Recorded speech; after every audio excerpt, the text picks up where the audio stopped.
Make sure you download the Woodward Sports app in the App Store and the Google Play Store today. Take Woodward Sports with you wherever you go and listen live on your phone or mobile device. Good morning, everyone. You're tuning into the Morning Woodward Show right here on the Woodward Sports Network, featured on the Roar 93.5, 99.1 FM, and 94.7 HD2. Happy to have you here, guys. We're checking in from Hall Financial. That's why it looks a little different. They've got this new, awesome workspace. We're pumped to be here. Boys, good morning. Jeff and Adam, how are you? Good morning. I'm good. How are you, Jeff? I'm doing good. I'm ready to get after it. Oof. All right. Well, you guys, like I said, we're checking in from Hall Financial. It is so comfy and nice in here. And I just love when we're doing broadcasts not in the studio because we get to wear these headsets. And I was telling Stick earlier, they make me feel like Britney Spears. And then he told me that I look like I work at Burger King. And I said, you know what? I prefer Britney Spears. I think you look more like you work at Burger King, but that's fine. We all look like we share a career at Burger King. Hey, you know what? Teamwork makes the dream work right here. But speaking of that, we need to get into the Bears. We're playing them this Sunday. Can't wait. F the Bears. You guys know the drill. But you guys, you need to tell me, should they fire Nagy? I mean, the fan base is not happy. Kind of go into that and tell me, if they lose this game, should he be fired? Let's start with you, Jeff. Well, number one, yes. If you know any Chicago Bears fan, they're very upset with Matt Nagy right now. It's number one, it's how they treated their number 11th overall pick, Justin Fields. If you've seen last week, my God, he was sacked 4 times, I believe, in the first half, 5 in the second half. Matt Nagy cannot game plan for anybody, and that's the problem. I mean, he had success with Mitchell Trubisky, quickly went to the older guys and Nick Foles, but I don't know. He had his first season with the Chicago Bears. He went 12-4, and obviously everyone knows the double doink loss. But after that, 8-8, 8-8, and now 1-2, and a lot of questionable decisions, not only from up top from Ryan Pace, but from Matt Nagy. So if you're asking me, I'm not a Bears fan, but I don't like to call for people's jobs. But Matt Nagy, I think, has done enough to put him in a position where he needs to be looked at. And if he loses this Sunday against the Detroit Lions in the situation they're in right now, which is a rebuild, essentially.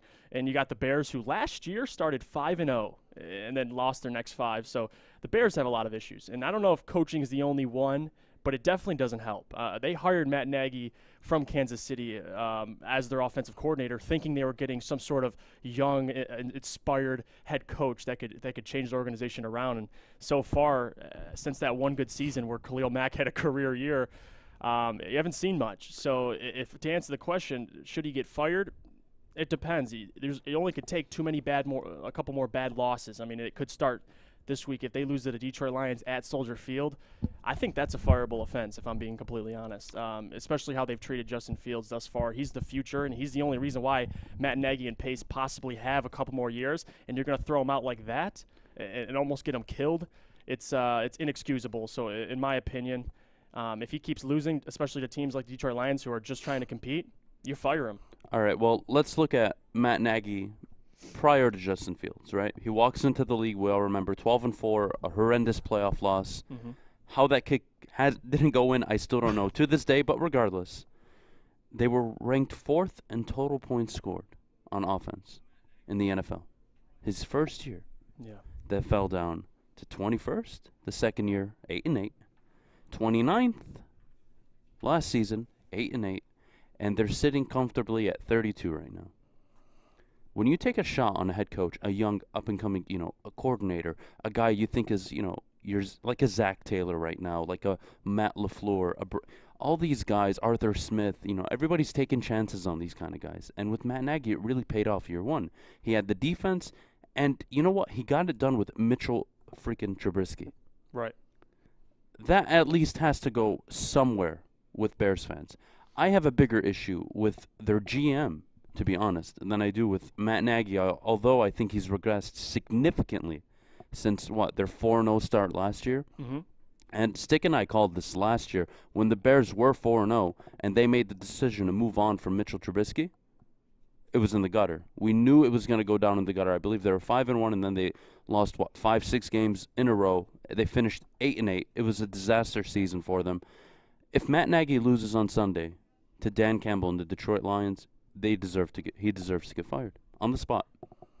I think that loss is bad. That's a bad loss. It's not just it's a bad loss. I think both teams are in a rebuild. One hasn't accepted it. That one team being the Chicago Bears. And to be fair to Chicago, they didn't want to get Justin Fields out there right away. They had no intention of playing him this early. Andy Dalton goes down. If I'm Matt Nagy, I probably put in Nick Foles on Sunday. Because like you said earlier, I need to protect my young quarterback. This guy is going to buy me time as a head coach if I make him look good. -1 total passing yards net in his first game is not making him look good. Sacked 9 times isn't making him look good. It's not getting him in the right positions to succeed. So yes, Matt Nagy, although you kind of have some leeway right now, you start the season 0-4 and lose to a Detroit Lions team. Let's just be real. Easily the worst defensive roster in the NFL. Easily.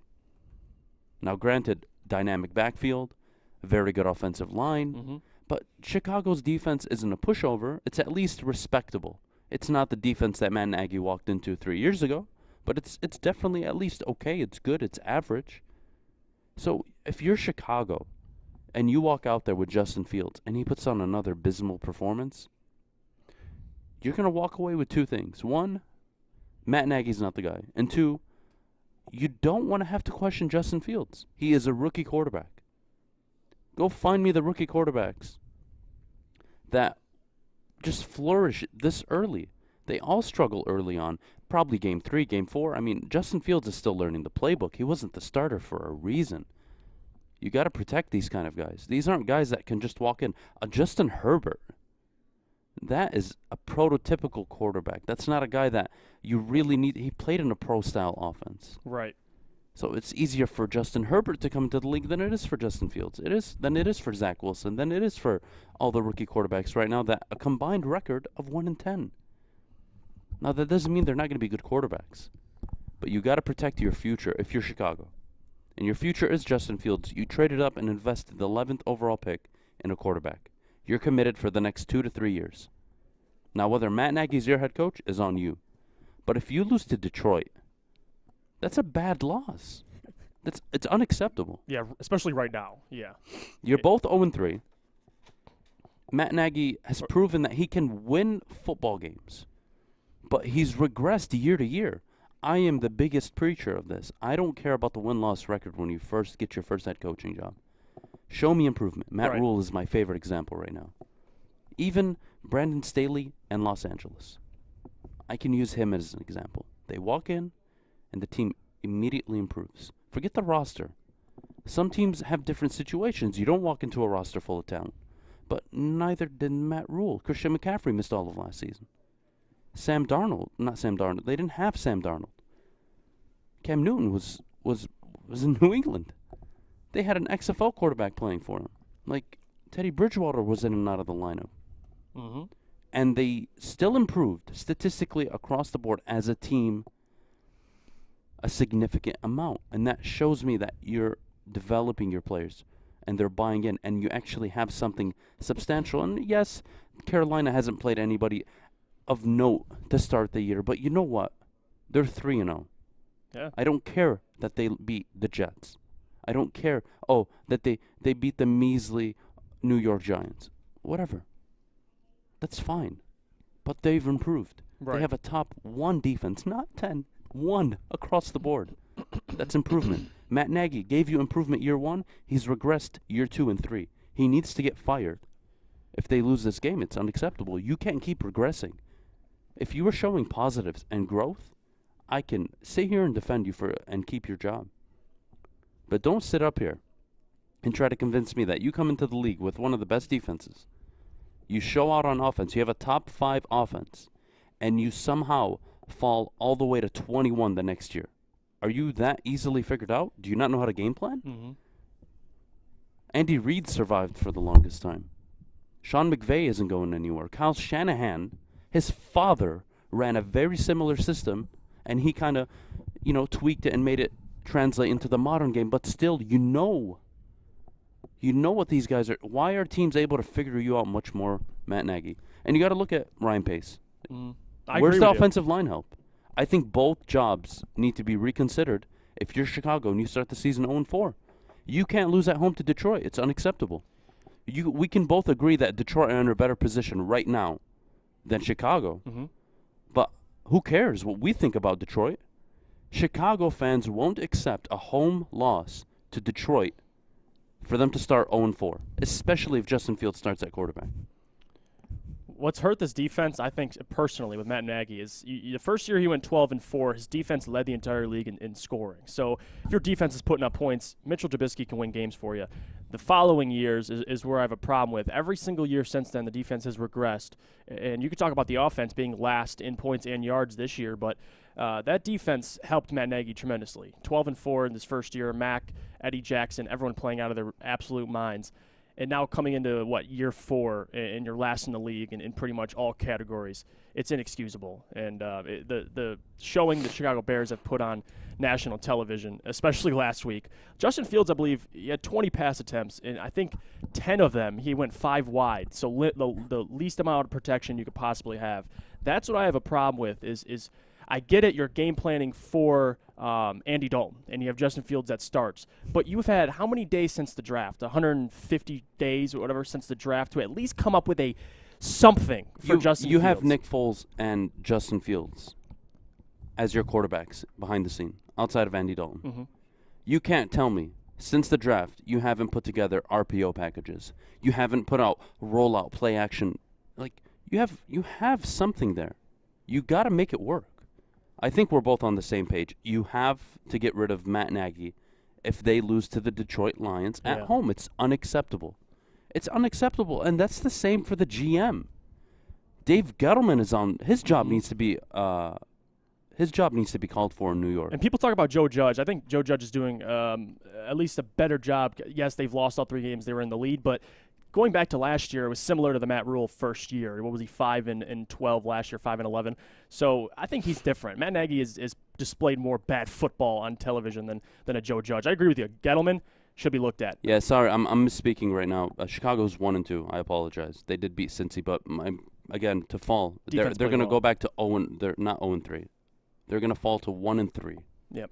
If they lose to Detroit, it's unacceptable.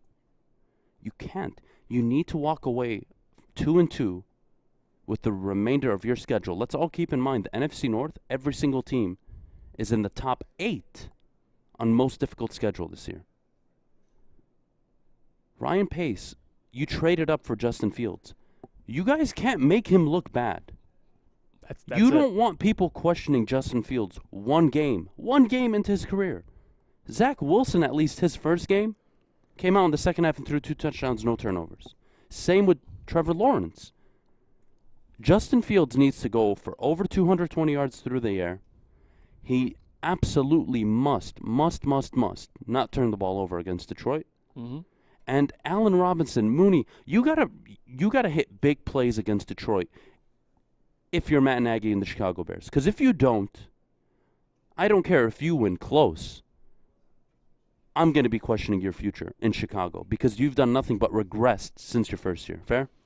Absolutely fair. They talk about this offensive line for the Chicago Bears. I get that's an excuse. They have a bad offensive line, but regardless, you can add extra tight ends to at least give Justin Fields some help. They didn't have any tight ends blocking for him. If your O-line's that bad, you gotta make work for it, man. I mean, the kid's 21 years old. He got sacked 9 times. Myles Garrett had 4.5. That's not the welcome you want for your rookie quarterback. Absolutely not. He'd be on pace to get over 100 sacks for the year. So roll Justin Fields out. Listen, it's not that hard. Right. The guy has legs. Put him to work. Your offensive make halftime adjustments. He got sacked 4 times in the first half? Yep. Matt Nagy, come out after halftime in the third quarter and start running play action, roll him out, designed plays to get him out of the pocket so Myles Garrett isn't murdering your rookie quarterback. But regardless, Matt Nagy, I believe it's a fireable offense to lose at home. I think we both agree. Yep. Kennedy, we got to go to break, don't we? We do. I'm so sorry, you guys. You're killing it over there. All right. We will be back, and we will be talking about DeAndre Swift. He's yet to start a game this season which is just crazy.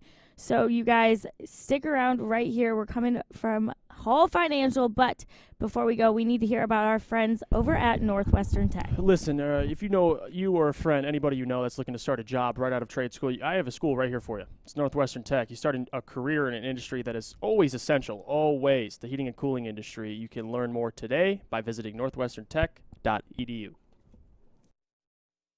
Okay, you thirsty little spin goblins. I want you to pedal into the next dimension. Spin it! Spin! Spin! Uh-oh! Carmen's falling behind. Let's give her the hiss of shame. Spin! Spin! Spin till you bleed! Don't ride the bike of shame. Come to Planet Fitness and find your own lane with tons of equipment, free fitness training, and no hissing. Join today for just $10 a month. Welcome back, everyone. Thanks so much for hanging out with us right here on the Morning Woodward Show on the Woodward Sports Network. Happy to have you here. It's Thursday, you guys, almost Friday. My boy Fish is over here. He's not mic'd today, so we can't get too excited. But we've got to get into DeAndre Swift, this whole A and B back situation. You guys, DeAndre Swift leads the NFL running backs in receiving yards, but he has yet to start a game. I mean, what do you guys make of this? What do you think, Jeff? You know what? It reminds me of a little deja vu from his rookie year, because what frustrated me the most is when DeAndre Swift would play, the less carries he would get more yards. He's just explosive. He gets better every year, obviously, in the pass catch game. He's so deadly out the backfield. But what concerns me is I get Jamal Williams and how talented he is individually, but I want to see more from Swift in terms of a workload, a real workload, because he never got it his rookie year. I think Adrian Peterson took up 80% of the snaps, and then now in the second year, I get Jamal Williams. You can use them both. You should use them both, absolutely. But who makes more out of less? I would say DeAndre Swift, and he's the more talented, at least back, in my opinion. So I would love to see more DeAndre Swift, but it's all about when you use him. They've been using him a lot in the pass game, which they need to keep doing because Jared Goff loves him. He's almost top on the team in receiving yards, so the fact that he's a running back doing that, it's impressive. There's other things that I would like to see, and one of them would be DeAndre Swift seeing the field a lot more.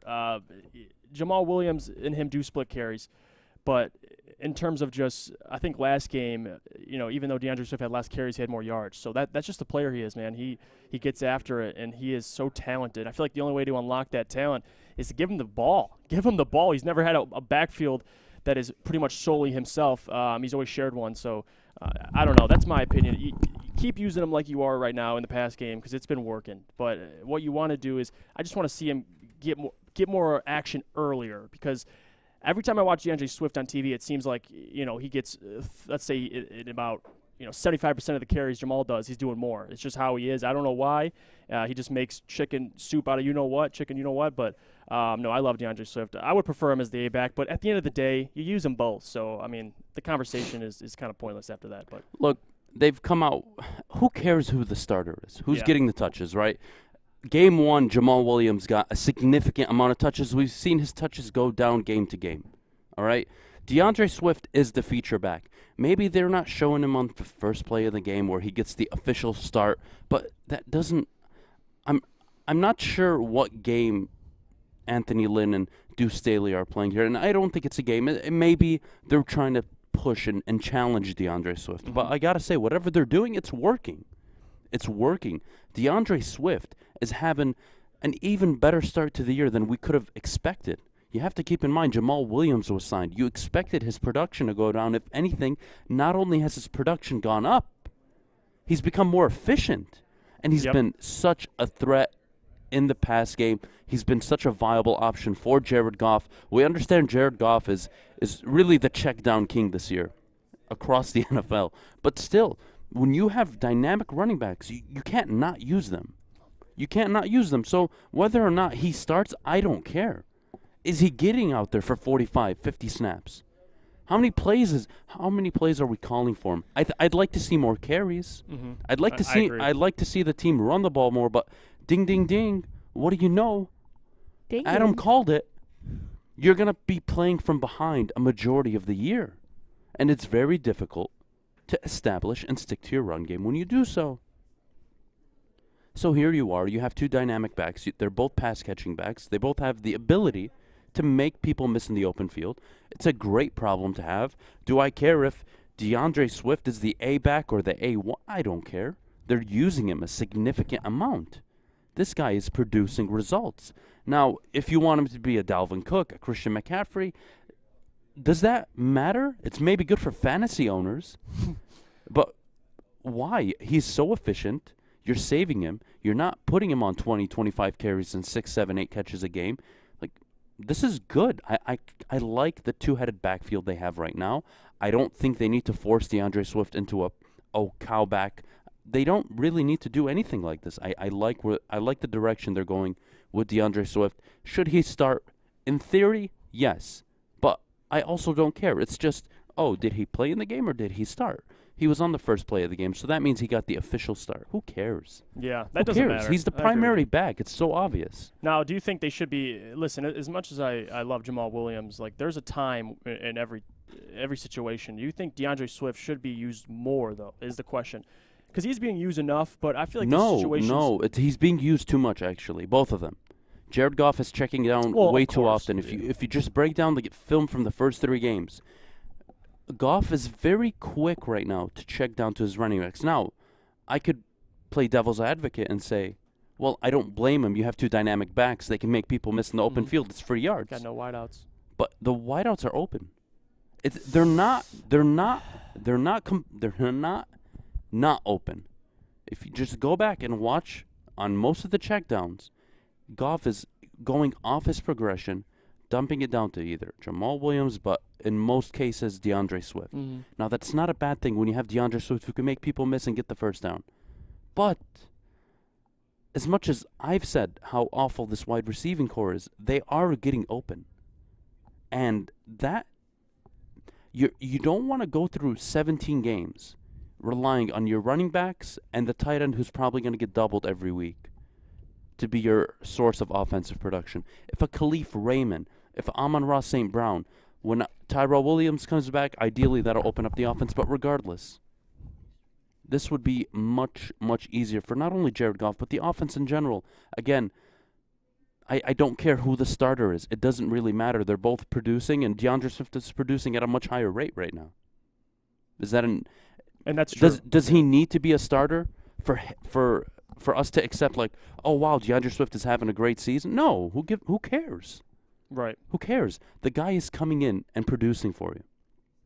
It may piss you off as a fantasy owner, but right now, I like what Detroit's doing with the running back situation. Yeah, they're easing him. I think we could see DeAndre Swift getting most of the attention in a year or two when Jamal Williams' contract ends. You never know, but as of right now, I agree with you. You don't have a problem with it because, number one, DeAndre Swift has dealt with a multitude of injuries. So it's, soft tissue injuries more like. So that's what you worry about. Can't even handle being the only back. Probably not. It's better to share it with Jamal Williams because they play so well off each other. It's a change of speed. You got Jamal Williams, who probably is one of the hardest runners I've ever seen and can easily get 5-yard chunks with a carry. And then DeAndre Swift, who's just shifty and can make plays out of nothing. So I like the duo, but that's just the maybe it is the fantasy owner in me, but I'm like, man, I want to see DeAndre Swift get more action. Look, I really believe in this, and we do have to go to break soon, so I'll make this quick. But please keep in mind, everybody at home, you don't need a top PPR fantasy back to win in the NFL. I know we're all glamoring over DeAndre Swift. He's so talented. It's turning out so far to be a very good pick. But you need to run situationally. That's it. If you can run the ball when you have to, and you have a dynamic backfield, you're good. Mm-hmm. I don't need my running back to get 1,500 yards a season for me to not only be a competitive team, but a Super Bowl winning team. I don't need that. It's been proven. Go find me the last team to win a Super Bowl where their running back was the leading rusher in the NFL. You're going to have to go back a bit. It's not necessary. Now, Jamal Williams, short down distances, 3rd and 1, 4th and 1, 2nd and 2, 2nd and 3. Great opportunities to run the ball. DeAndre Swift, get him out in the open space. He'll make people miss. Great. You have something here. Now, is it something enough where you're going to be able to win games consistently this year? No. But you have pieces. Mm-hmm. And this isn't a cut rate bottom tier roster. On offense, it is stacked. You're missing a quarterback and a wide receiver. You're missing a quarterback and a wide receiver on offense. That's it. You get those two right, who cares about your defense? You'll actually be winning 6, 7, 8 games just by default if you actually nail down the quarterback. Perfect example, Matthew Stafford. Averaged 7 wins a season as a Detroit Lion, and we all know 2 of those years he actually had a very good defense. Outside of that, they were cut rate anywhere from 24th to 31st. So good for about 7 wins. It's proven. You just get the quarterback right. You get him weapons. He'll carry you enough, but you need to find balance. And now Detroit really has that balance with the line, with the running backs. Well, now you need the wide receiver, the quarterback. It's all a puzzle. You got to bring it all together. You have nice pieces right now. It's something to look forward to. Yeah, I agree. Kennedy? All right, you guys may be wondering, where are you? This office space just looks stunning. And that's because we're here at the grand opening of Hall Financial's brand new offices in Troy. Have you had your mortgage check up recently? You should, because you might be paying too much. Rates are at an all-time low, so just go to callhallfirst.com to get started and make sure you tell them that you heard it right here on Woodward Sports. That is, once again, callhallfirst.com. All right, that is enough from me. When we come back, we're going to be talking about rookie NFL head coaches. Who's doing the best? Who's doing the worst? They better lay off my boy Urban Meyer. I'm telling you all that right now. But before we go, Adam, you need to tell us about our friends over at MyBookie. All right, guys, it's the NFL season. Kennedy just she just can't help herself. She just can't help herself, guys. Listen, Tom Brady and the Tampa Bay Buccaneers return to New England this Sunday. They play Bill Belichick. It is the game of the year so far. You got to be on MyBookie to download. Not only bet on this game.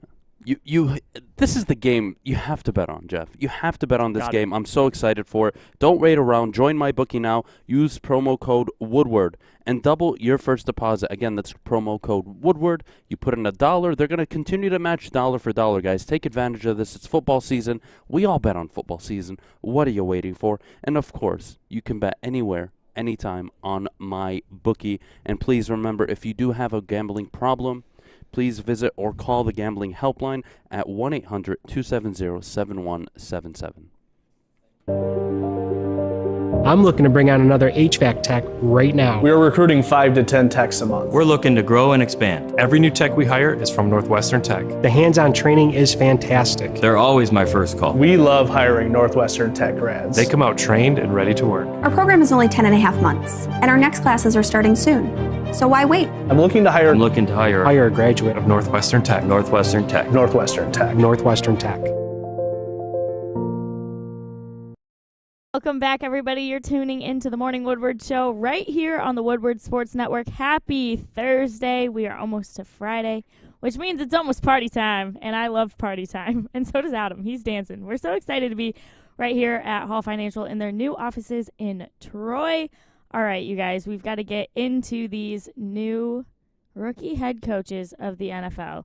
So I want to know, let's start with who's the best first. We've got Arthur Smith, which throws me off every time I hear the name because then I just picture Art as a football coach, and could you guys imagine? That would be the best and worst thing of my life. Art Smith, if Art was hired as a head coach in the NFL today, he would be the first head coach in NFL history to lead a team to 5 consecutive 0-17 seasons. I promise you. It would be so impressive. He would be the most optimistic You coach. could give him the Kansas City Chiefs roster, and he would go 0-17. I promise you. But he'd say 10-7 every year. Right. He'd be in the press conferences being like, you know what, guys? We're going at least 10-7. Super Bowl wild card. Let's go, baby. And you know what? I would love it. So anyway, we've got Arthur Smith, Robert Saleh, DC, obviously, Urban Meyer, my guy, Dave Culley, and Brandon Staley. Let's hear it from you, Adam. Who do you think? Who's doing the best? Let's start with the All right. we should start with the worst, right? And on a good note. No. Let's start with the best. Yeah. All Okay. right. The guy that's doing the best job so far is Brandon Staley, and it's not even a question right now. We agree on that. The Chargers are 2-1. They just beat Patrick Mahomes and the Kansas City Chiefs. Big win. Justin Herbert looking everything, if not better than he was last year. So impressed. But I've got to say, you just look at the background of Brandon Staley. It is such a good hire. Forget the results you've gotten short term right now. The guy comes from a defensive coaching tree and really a foundation that it all starts from the Legion of Boom days, right? So what Brandon Staley does so well, is that he is able to stack the box, but also play extreme cover zone. And it's so impressive. They can go 3 deep and with 2 safeties. They can have a single high safety. Brandon Staley is really changing the game right now defensively, and it's so impressive. You saw what he did last year with the Los Angeles Rams under Sean McVay. They had the number 1 rated defense. Granted, it was already a good defense, right, but they weren't number 1 across the board the year prior. He walks in and turns them essentially into not only the best defense, but one of the best defenses we've seen in recent time. And what was more impressive is you want to talk about the Rams finishing 10-6 last year. A lot of that had to do with the defense. Sean McVay and the offense with Jared Goff wasn't consistent. You would see them blow up for one game and then 2-3 games in a row where they weren't scoring much, but the defense was playing so well that you won the game. I love the Brandon Staley hire. I am envious of it right now. He is he is the guy that when you interview, this is like what you expect, right? You've had your Kyle Shanahans. In the near future, you're going to see the Mike LaFleurs. You're going to see the guys, you now see it in Kevin Stefanski, guys coming with coordinating experience. And you're like, how does that translate to a head coach? We've seen the Lions miss completely on Matt Patricia as a defensive coordinator, but you realize quickly that he wasn't really responsible for any of the defense. Qualified. He really wasn't. And then you look at guys like Kevin Stefanski, Matt LaFleur, Kyle Shanahan, even Zach Taylor to an extent right now in Cincinnati, Brandon Staley. The roadmap is there. Now, who's doing the worst job? In my opinion, it's got to be Urban Meyer. Urban Meyer, you have Trevor Lawrence, James Robinson, I would say a C- to C-rate offensive line. And you have 3 wide receivers that I promise you could make any NFL team right now. Defense is no slouch. They're not horrible. Defense has players, but the scheme seems to just be completely awful. And where I'm going with this is you can't lose the way you've been losing games with the roster talent you have. Now, again, he needs time. He's also adjusting to the game. But you got to get Trevor Lawrence in better situations to succeed. You can't keep asking him to drop back 30, 35 times, nor should any head coach ask that of a rookie. It is unheard of. So I think Urban Meyer is doing the worst job. I will say Brandon Staley doing the best job. Jeff? We'll start with the worst job. It's Urban Meyer, no doubt. And I hate you guys. And similar points to what you just made. Like, you have a rookie quarterback, one who many people mutually agree is one of the best prospects we've seen since, Andrew Luck. He's very dynamic, and the fact that he has to drop back in 3 games thus far, he's attempted 50 passes in every game. Like, you're not setting him up. We're talking about Justin Fields being set up for failure. Trevor Lawrence is in a position where he could have success, at least 500. That team could at least win a couple ball games. They look absolutely awful. The O-line is worse than I thought, and I'm going to take my attention over to Darrell Bevell because as much as people advocated for him to be the head coach of the Lions and whatnot, him being the offensive coordinator for the Jags, I think hurts Trevor Lawrence because the quarterbacks he's been a coordinator for, Brett Favre, gunslinger. You got Russell Wilson, another gunslinger who doesn't turn the ball over. Trevor Lawrence is a first-year rookie. He doesn't understand a lot of the concepts, and he's learning a Darrell Bevell system who puts you the ball in bad situations, and Trevor seems like he's just falling down to it. So it's unfortunate, it's right? Very unfortunate. Because Darrell Bevell, let's be honest, he's a okay to maybe good offensive coordinator, maybe. But we saw this with Jim Schwartz a long time ago, Detroit. He was not the head coach you wanted him to be, but let's be real, he's a very good defensive coordinator. You can't take that away. Maybe he wasn't the best head coach, but he's a very good defensive coordinator. And you can kind of see similarities with Darrell Bevell. I don't think he's ever capable of being a head coach, but he's not very good as a coordinator either. I don't like the hire. I hated it when they first made the announcement, especially given that they were going to draft Trevor Lawrence. I don't like Darrell Bevell at all. I don't. You're talking three consistent quarters of inconsistency is mapped all over Darrell Bevell's career. He can never get a full 4 quarters right. It drives me absolutely crazy. Yep. I don't like it. He doesn't commit to running the ball either. That's the problem. Not at all. They get away from it so quickly, and you have James Robinson. And Travis Etienne, granted he's out for the year, but still, like, you have backs that can make people miss. Take the pressure off of Trevor Lawrence. Stop making these rookies try to be world beaters year one. It's just doesn't happen. And I want to talk about two other head coaches right now. I want to start with Robert Saleh, and then we'll get into DC later. Okay.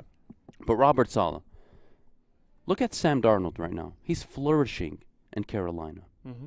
And pre-draft, I made it very clear, if I were Robert Saleh, I would consider trading back, acquiring draft capital, and giving Sam Darnold a year.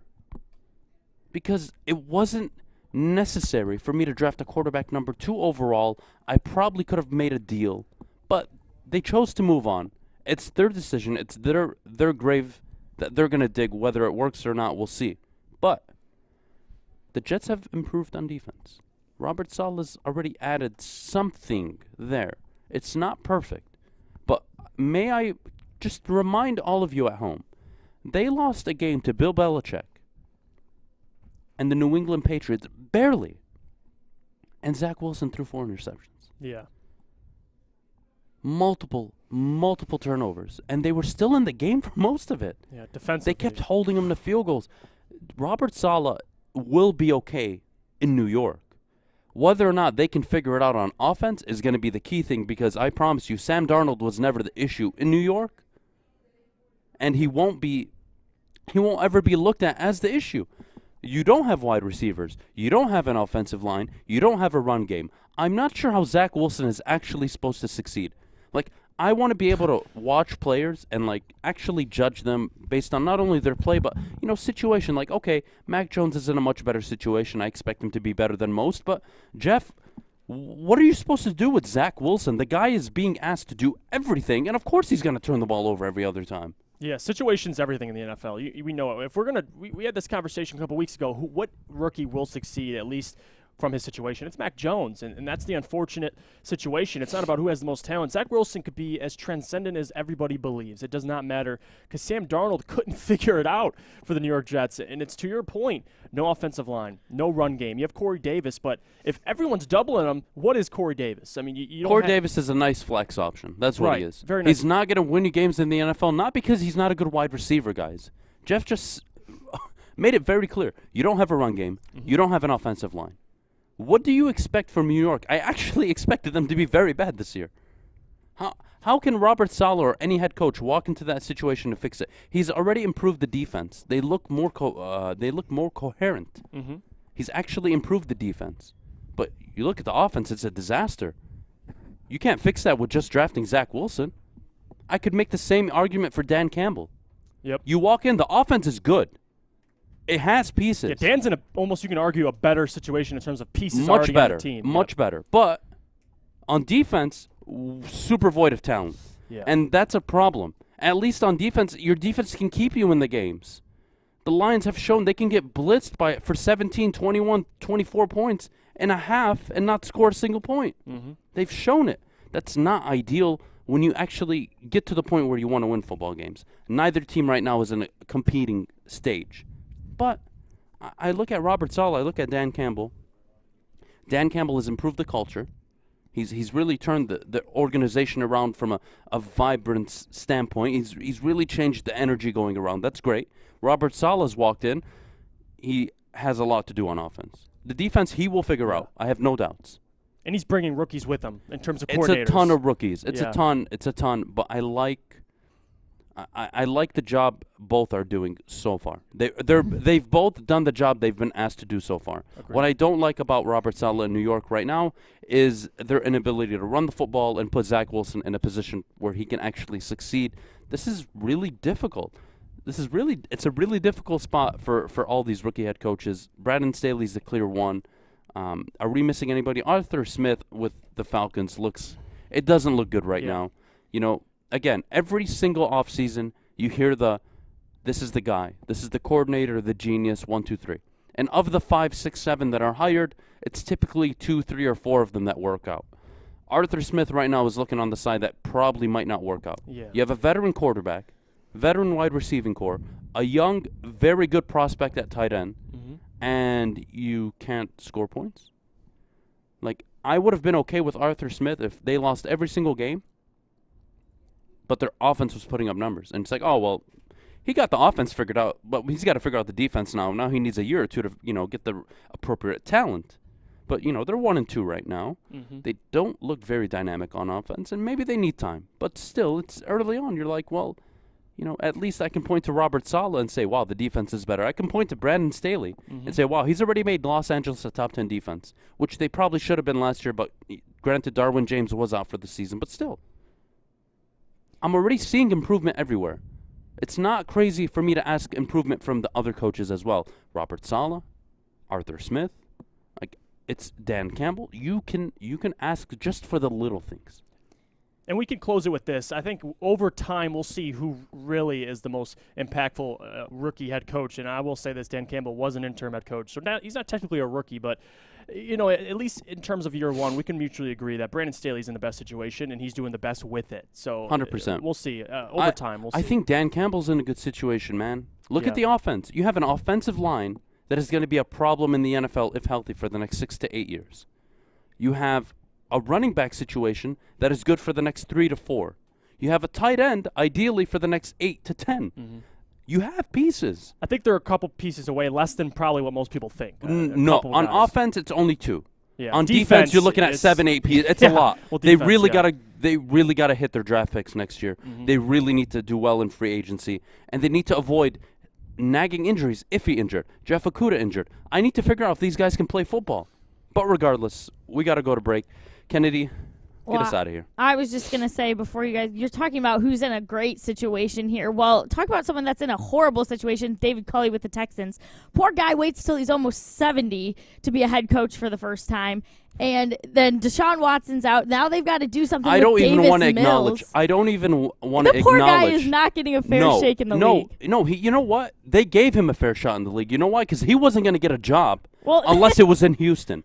Nobody was going to hire this guy. They gave him the job. It's a thank you. Just deal with our BS because we're a poorly run franchise right now. Yeah. We have a quarterback that's getting investigated. We're paying him not to play, but we actually have the right not to pay him, but we're somehow paying him. I'm not understanding the situation. It makes no sense to me. I don't want to even acknowledge what's happening in Houston. They are dead to me. They are not even an NFL franchise, if you ask me. If they show up on the schedule, I don't even consider it a football game. Wow. He's got a lot of work to do. That's basically what Adam just summed up. A lot of work to do. Yeah, that's okay. Over in Houston. We'll just leave it at that. How about? All right, so you guys, up next, we're going to check in on these guys' MVP picks. But before we go, I need to tell you about my new friends over at Legacy Partners Insurance. You guys, when you watch games, you're bombarded by insurance ads promising to save you money. But if you really want to save money, you need my new friends over at Legacy Partners Insurance. They're independent, so they shop between 7 and 10 carriers for you to find your best insurance deal. Here's what I need you to do. I need you to call 586-209-4106 and tell them that I sent you, not Maz. It's not hashtag Team Maz over here. It's hashtag Team Kennedy. You can tweet it at me if you want. Make sure you tweet it at Legacy so they know what's up.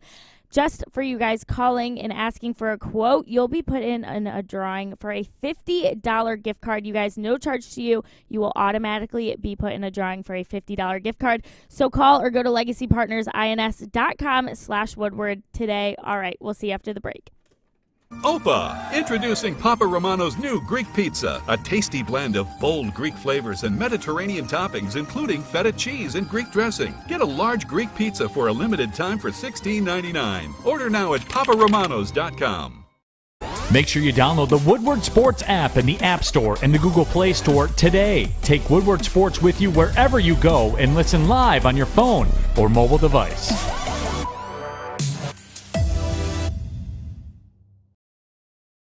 Up, you guys tuning into the Morning Woodward Show right here on the Woodward Sports Network. Happy Thursday.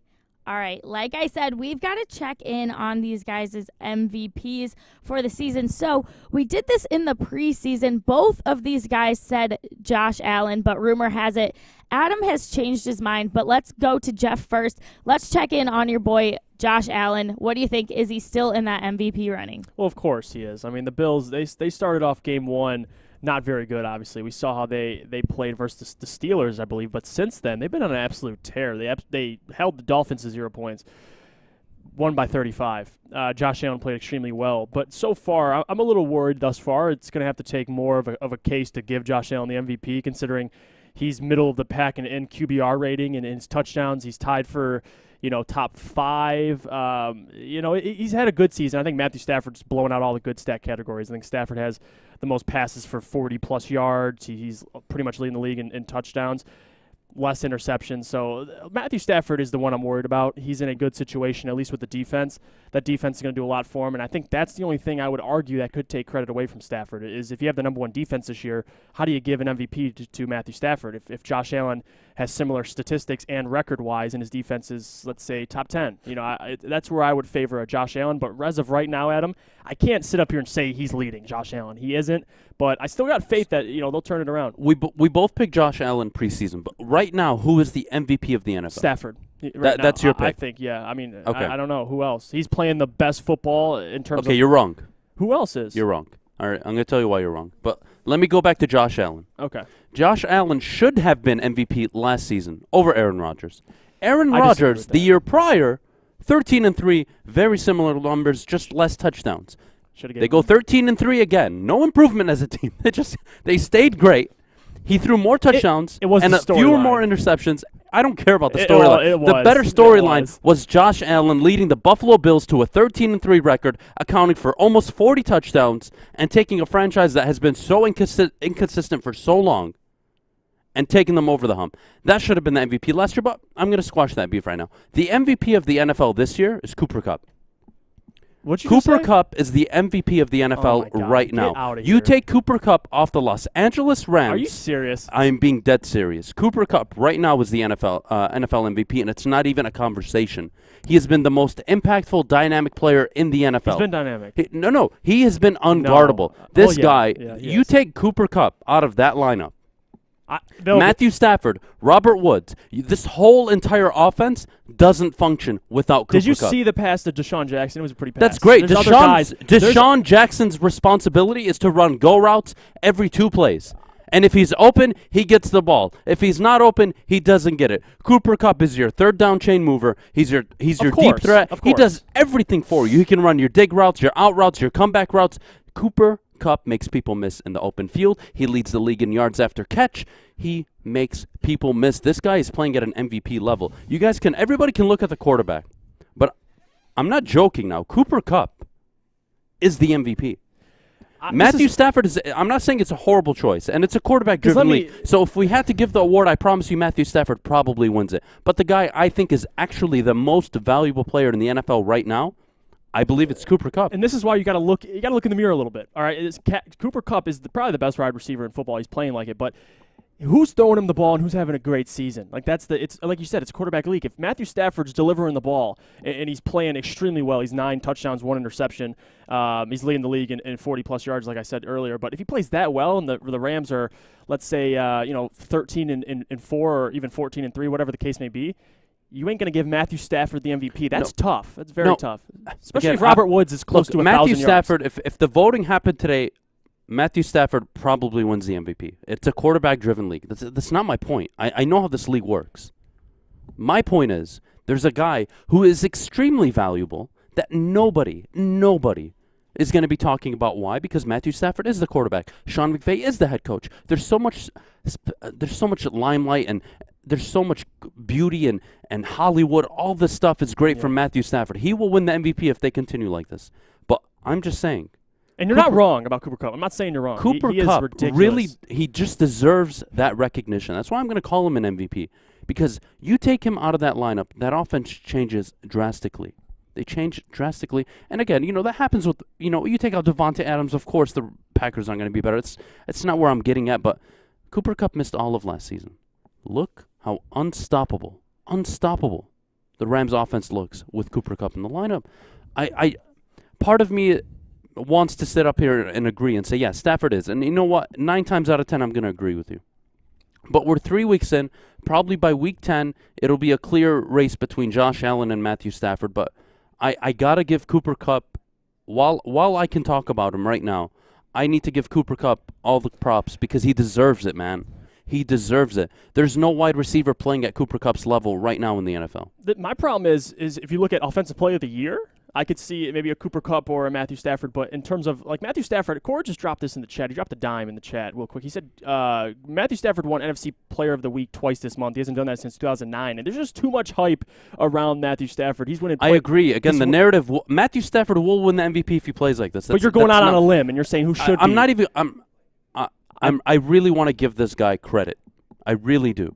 Wide receivers. There's never been a wide receiver that's won the MVP, and if you just look early, if Cooper Kupp plays this way for the whole season, which is very unlikely, which is why it will be a quarterback winning the MVP this year, that would be a historical feat. The guy would go for almost 28, 29 touchdowns, almost 2,000 yards. Like, this is unheard of. But how? Offensive Player of the Year, sure. Like, that, we can have that conversation. But a guy that's so valuable, like, I really want to say Cooper Kupp. I feel he deserves more recognition, although I agree Matthew Stafford is the likely MVP. Fair? I agree with you. It's tough because there's too many situations. If Cooper Kupp was on, let's say, the Houston Texans and they won 9-10 games, I'd be like, wow, he is valuable. It's tough when you have the number one defense. You have a Robert Woods who could get 800, 900 yards this year, and then Stafford's throwing you the football. It's tough to argue for Cooper Kupp as MVP, but I like what you're doing. This isn't a shot at Matthew Stafford. You guys aren't listening, honestly. This is hilarious. Matthew Stafford right now is playing at an MVP level. Again, definition of MVP, the most valuable player.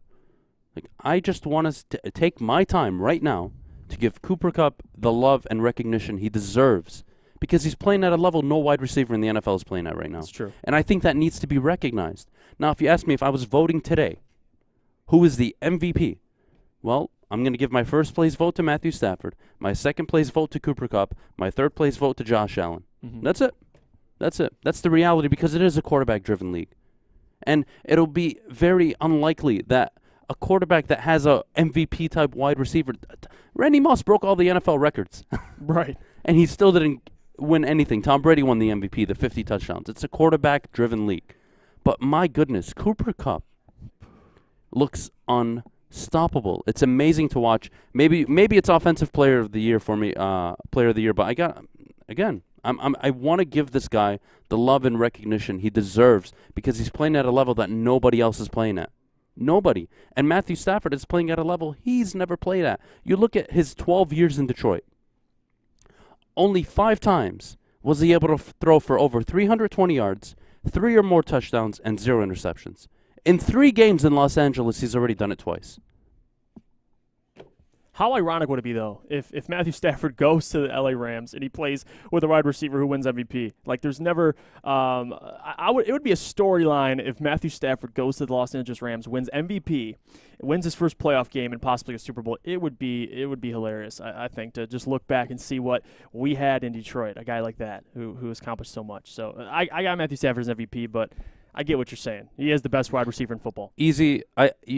What is he saying? I think you're overhyping it a tad, but I don't want to. Are you serious? Do you understand what Cooper? Do you guys even watch football? Honestly, are you guys serious right now? Through 3 games, he's 25 receptions, 367 yards, and 5, not 1, not 2, not 3, not 4, but 5 touchdowns. He is unguardable. Mm-hmm. He is unguardable. The guy's reception rate is over 85, 88%, something like that right now. He's getting open. He's catching the ball. He's catching contested balls. Look, Cooper Kupp is a bad dude. He's playing. He's the best wide receiver in the NFL right now. It's not even close. Yeah, he made golf look good. I mean, it's not just about making guys look good. Again, Stafford will win the MVP if he keeps playing. But you just made the point. Stafford with Kupp looks this good. So that's my point I'm trying to make. Like, if it isn't, then it's Stafford. It's on. If it's because of how good Stafford looks, give him the MVP. That's what he deserves. But that's what Kupp does, I guess. He just, and I think with Stafford, his play is elevated. I think he's played so well. Stafford's probably the best thing. Something just came into my mind. I can't unsee it. Have you guys seen the circulated image of Cooper Kupp? And then it's a meme that tells you it looks like Kelly Stafford. Stop. I hated that. That scares the hell out of me. Listen. My God, have you seen that? Reply to that picture. No wonder he always throws to Cooper Kupp. He thinks he's throwing to his wife. Balls just somehow find their way to Cooper Kupp. I don't know. Ooh, I don't know. Maybe. Okay, I'm gonna Unbelievable. Unbelievable. You Cooper guys. Kupp is not Wes Welker. I mean, and so what if he is? Wes Welker was one of, if not the best slot receiver. That's like a bad and, comparison. Like, Someone's trying to, I don't get it. Look, you may not like that I'm saying Kupp for MVP. That's fine. And right now, if the league were to vote on it, it's probably going to be between Stafford, Allen, and honestly, I think Kupp deserves to be in that conversation. But no, I'm not just going to give it to Stafford when I have a guy right now that missed all of last season, and he's already come in, and he's completely dominating the league. It's not even close. No wide receiver is doing what he's doing. And you go into the game against Los Angeles knowing that Cooper Kupp is the chain mover. Cooper Kupp is the red zone threat. Cooper Kupp is the guy we need to hold accountable. Not Robert Woods, not Tyler Higbee. Where's the running game? Mm-hmm. Defenses know what's coming, and they can't stop it with Cooper Kupp. I love that. But again, credit to Sean McVay, Stafford. They're all doing great. It's unbelievable start. We do have to head to break, Kennedy, don't we? Correct.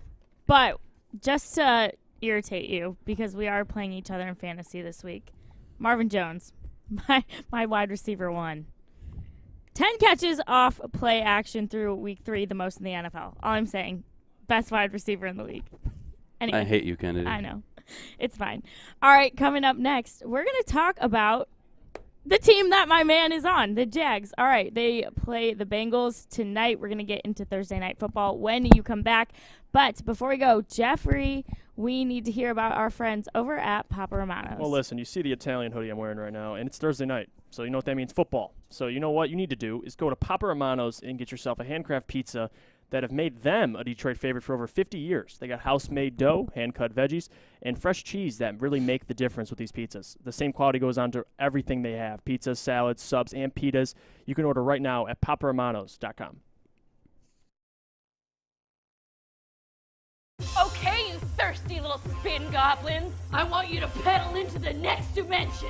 Spin it! Spin! Spin! Uh-oh! Carmen's falling behind. Let's give her the hiss of shame.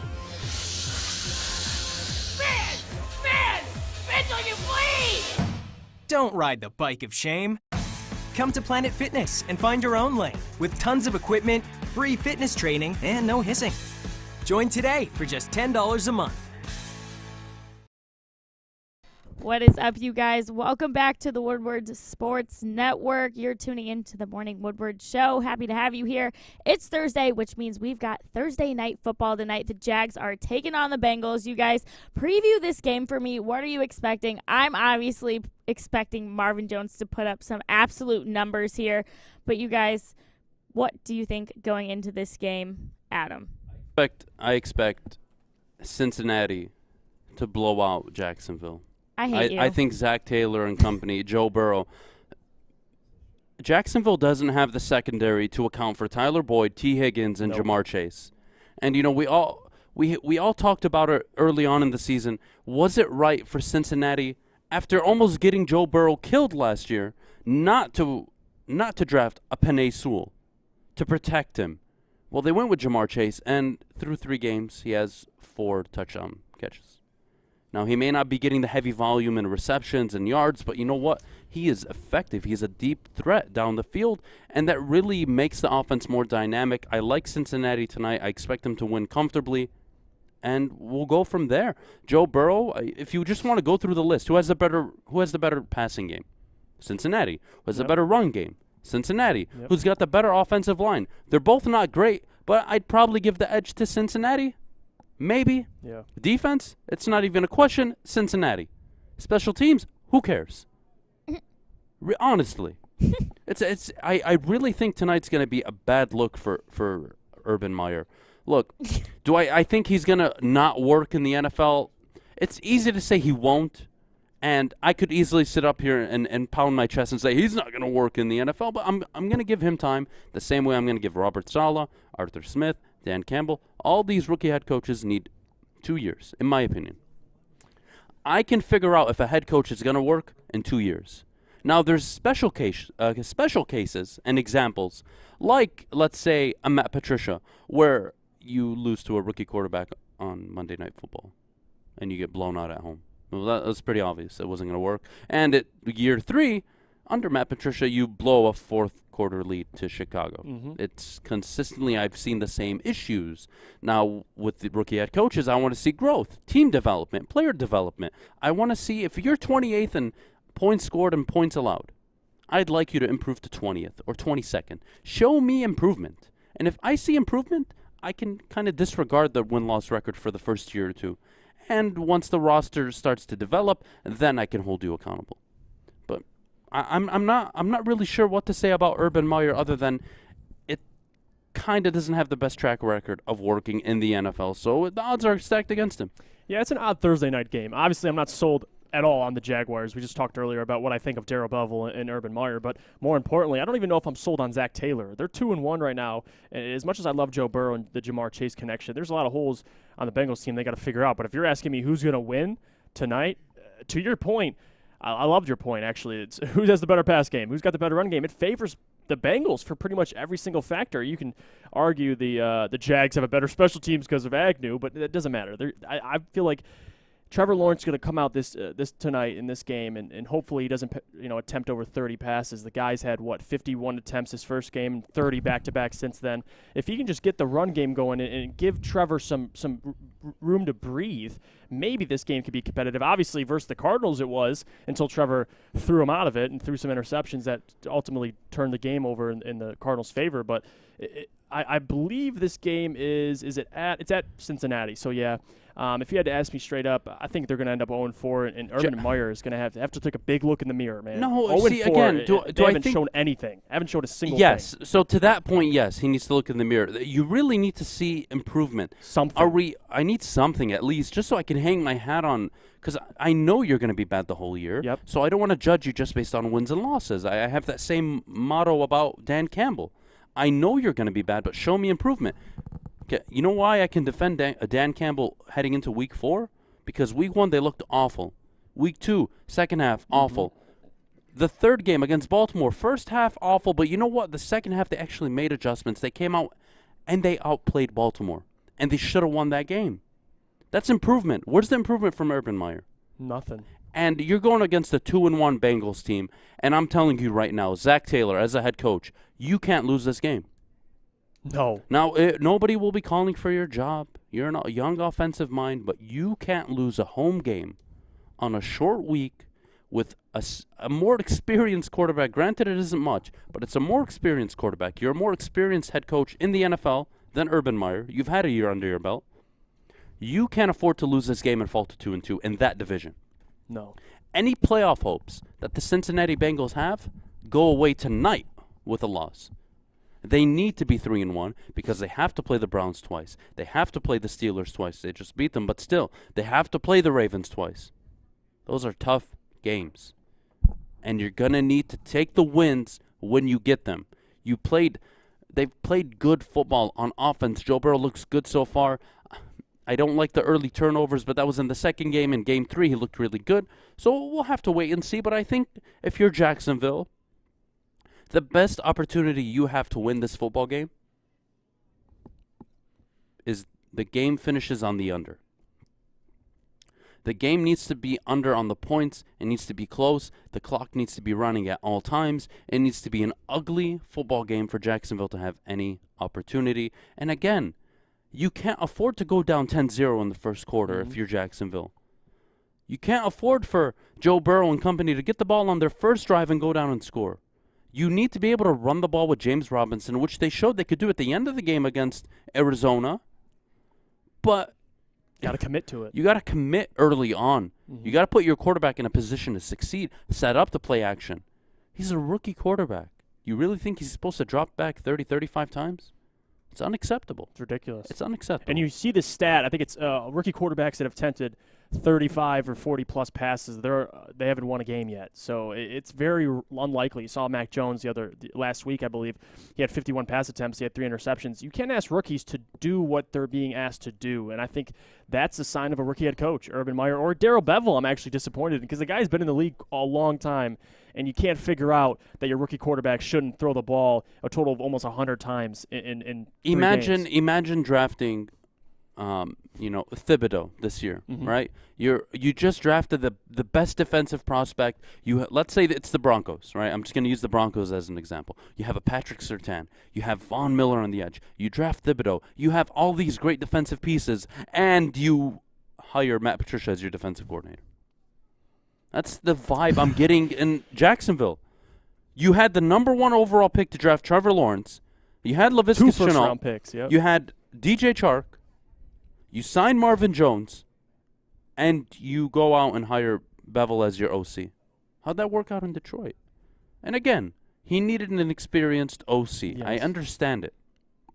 But I don't like it. But I would have preferred him to go out for somebody young, a Mike LaFleur, somebody else. But you know what? Urban Meyer's grave, he can dig it. I'm not going to put too much emphasis on it. I was just going to say they want an experienced coordinator. I think the problem is they need an experienced quarterback for what Darrell Bevell wants to run because they're looking at it in the wrong way. I just think that's a bad match because Trevor Lawrence, if you would have told me before the season, or if I would have told you he'd be leading all rookies in interceptions, you'd call me crazy. But the fact that he's 4 touchdowns, 7 interceptions thus far, and again, it's a bad football team, but at the same time, I don't know. It's hard. It's tough to swallow. And they had the number 1 overall pick last year. What do you expect? Peyton Manning, his rookie year, was get that. Absolutely garbage. But that's we can go back to the Peyton example. But a lot of rookies don't start out like this bad. You know what I mean? Well, no, Peyton did. Peyton is Peyton. Yeah. And if you want to go just based off similar situations, he's being asked to do something. It's a lot. It's too much. It's too much for any rookie quarterback. It's very rare they come in and just light up the league. And when they do, it's because they have good pieces around them. But regardless, we got to head to break. Kennedy, get us out of here, please. All right, you guys. Coming up next, we've got... we're redrafting the 2021 NFL Draft. I can't wait. Stick around for that. That'll be interesting. I I'm can't excited wait. to see what you guys choose to do right there. But before we go, we need to hear about our friends over at Guardian Alarm. Yeah, me and Adam, we talk about it all the time. You have teams that you can't trust their defense, but you can trust Guardian Alarm's defense because they get it. Good defense on and off the field. It helps you feel secure, number 1. And number 2, Guardian Alarm has state-of-the-art technology that helps you feel safe, all with 24/7 local monitoring. Guardian Alarm also has convenient features that let you check in on your home, control lights and temperatures, and detect smoke or carbon monoxide. You call 800-STAY-OUT today. Repeat, that is 800-STAY-OUT. Guardian Alarm has been trusted for over 90 years at keeping families safe. Hi, I'm David Hall from Hall Financial. And at Hall Financial, we treat our clients like family. And our number 1 priority is giving each of our clients 5-star service. Our passion for 5-star service, combined with our expertise, allows us to find the best possible solution for refinancing your home loan. We take the time to focus on both the individual and the numbers. We're going to walk you through the process and close your loan in half the time of our competition. Go to davidhallmortgage.com today. What's up, you guys? You're tuning into the Morning Woodward Show right here on the Woodward Sports Network, featured on the Roar 93.5 FM, 99.1 FM, and 94.7 HD2. You guys, this is going to be so much fun. They are redrafting the 2021 NFL Draft. Adam's going to have the odd picks. Jeff, you've got the evens. Boys, let's do this. Adam, kick us off with pick 1. All right, pick 1's not changing, guys. Let's be honest. If you have the number 1 overall pick, even now 3 games in, you're still taking Trevor Lawrence. You don't pass on Trevor Lawrence. For me, it's the easy decision. There's nothing to change here. I like Jacksonville taking Trevor Lawrence. I'm still making the same decision. I don't think they did anything wrong here. And then number 2, I thought about this long and hard, and I had to look at all the quarterbacks. Obviously, Mac Jones. That's what she said. Okay, Sorry. Mac Jones looked the best. We can all agree on that. All right, he's looked the best. But in terms of the Jets as an organization, I don't think Mac Jones could even succeed right away for the Jets. So I'm still going Zach Wilson. I think the upside on Zach Wilson is there, and he can make plays with his legs, obviously, too. He's extremely athletic. There's just so much upside with Zach Wilson. And if you're the Jets, you acknowledge you need more work to do than just to evaluate the quarterback. So I believe they still, because Trey Lance isn't ready to play right now. You won't take him. Justin Fields, we don't know if he doesn't look like he's ready to play either. So I would still go with Zach Wilson. I disagree, not just on the pick. I think if we had to go back, I think New York should have traded out of this pick. They should have traded out of this pick. Well, gone for a Nick Foles. That is true. Just Just build depth. You don't have enough on offense to really compete. But you know what? Stick with Zach Wilson. I'm not too upset with that. I got to stick with Trey Lance. San Francisco has made the right decision. Jimmy Garoppolo, they put a fire under his butt. He's looking much, much better. He's playing very well. They look like a playoff team, a team that can contend in the NFC. They have a stacked roster. They have a brilliant head coach. They have things moving for them. I like what's going on in San Francisco. Now, do I know what Trey Lance will turn out to be? No, I don't know yet. None of us know. Yeah. But the move was correct. They traded up, drafted their future quarterback that they believe in, and they're still able to sit him and use him in red zone packages when they choose to. It's a great win-win situation. I don't think San Francisco should have altered their pick at all. No, and I agree with you. And honestly, that's how I feel about the Atlanta pick too, because they needed. Listen, you can argue they could have taken a quarterback, but at the end of the day, Kyle Pitts. It's too early to determine how great Kyle Pitts can be. It's only been a handful of games, 3 games. He's still getting adjusted, but I believe they stick with that pick. He's still the highest tight end selected since Antonio Gates, whatever the stat is. So I like Kyle Pitts going to Atlanta. You could pick a quarterback, but at the end of the day, Matt Ryan still has 2 years on his contract, 3 years. So we'll see. But who'd you think? If I were to repick for Atlanta, again, if I had the option, I would trade out. There's too much wrong there, but I would have drafted a quarterback. But I think, again, Kyle Pitts, do I blame them? No, they went and got out a weapon they think can be beyond dynamic in the NFL for years to come. So, I'm not going to overreact to it. Number 5. Now, I already said this before. I would have taken Penei Sewell. But knowing what I have now, 3 games in, I think they made the right decision right now. They're dynamic on offense. They have an offensive-minded head coach in Zach Taylor. The connection is there between Joe Burrow and Jamar Chase. I don't want to change it. I don't want to change it. I like it so much. Again, before everything had ever happened, you got to have the conversation. Do we protect this guy? He just tore his ACL. But if they're confident they can adjust their offensive line in the coming draft and free agency, well, you know what? I'll back off and say, you know what? Jamar Chase, I like the connection they have with Joe Burrow. Yeah, moving on to number 6 with the Number Dolphins. 6 is the Dolphins, correct? Yep, the Dolphins. They went with Jalen Waddle to really evaluate Tua Tagovailoa. But in my opinion, you go with Penei Sewell. You saw what happened to Tua Tagovailoa and the injury he suffered. That could have been prevented with at least any suburb of a left tackle, and you got Penei Sewell bolstering that offensive line. I think Tua needs it. He's too – I hate using the word fragile. I disagree. Jalen Waddle is a good receiver, but there's more you need to address, at least on that team. You can take Jalen to evaluate him, but if he's hurt, what are you evaluating? You don't have an offensive line to protect him. Joe Burrow, he can get hit 5 times a game and get right back up. We know that. We've seen that with Joe Burrow. He's tough. Tua's different. He got hit in the abdominal area, broke 2 of his ribs. He's just – I don't know. I hate using the word fragile, but you need an offensive line in Miami. You absolutely do. And if I'm Miami Dolphins, I might go with Penei Sewell just to protect him. This is my biggest problem with Tua. He was already injury prone before he was drafted. You took him knowing that risk. You drafted Jalen Waddle for a reason. You wanted to see if this guy can throw the ball. You could have had Penei Sewell. The dude still would have gotten hurt if he was hit. All quarterbacks are going to get hit. It just so happens that this one tends to get hurt whenever he gets touched. And that's a him problem, not a Penei Sewell problem, not a Jalen Waddle problem. I think they made the right decision. Forget the player. If I had to redraft a player, I wouldn't take Penei Sewell. I wouldn't have taken Jalen. I would have taken Devontae Smith, or I would have taken a corner, maybe Patrick Surtain. That's what I would have done with the Miami pick. But we'll move on to the Detroit Lions. So Penei Sewell's off the board now. So the Detroit Lions are in an interesting situation. Do you go for a Patrick Surtain? Do you go for, dare I say, a Micah Parsons? If I had to choose between the two, I'm going to go with Patrick Surtain. You draft Patrick Surtain at 7. Your secondary is god-awful right now. Okudah, another injury, out for the year. You don't know what you have in him. Iffy, again, minuscule playing time. You haven't seen anything. A.J. Parker's okay, but you need a good secondary, especially when your pass rush isn't as dynamic or as good as you'd like it to be. So moving on. Number 8, you're on the clock. Number 8, well, I was going to go Patrick Surtain of the Carolina Panthers, but you know what? I think they stick with J.C. Horn. They were going corner no matter what.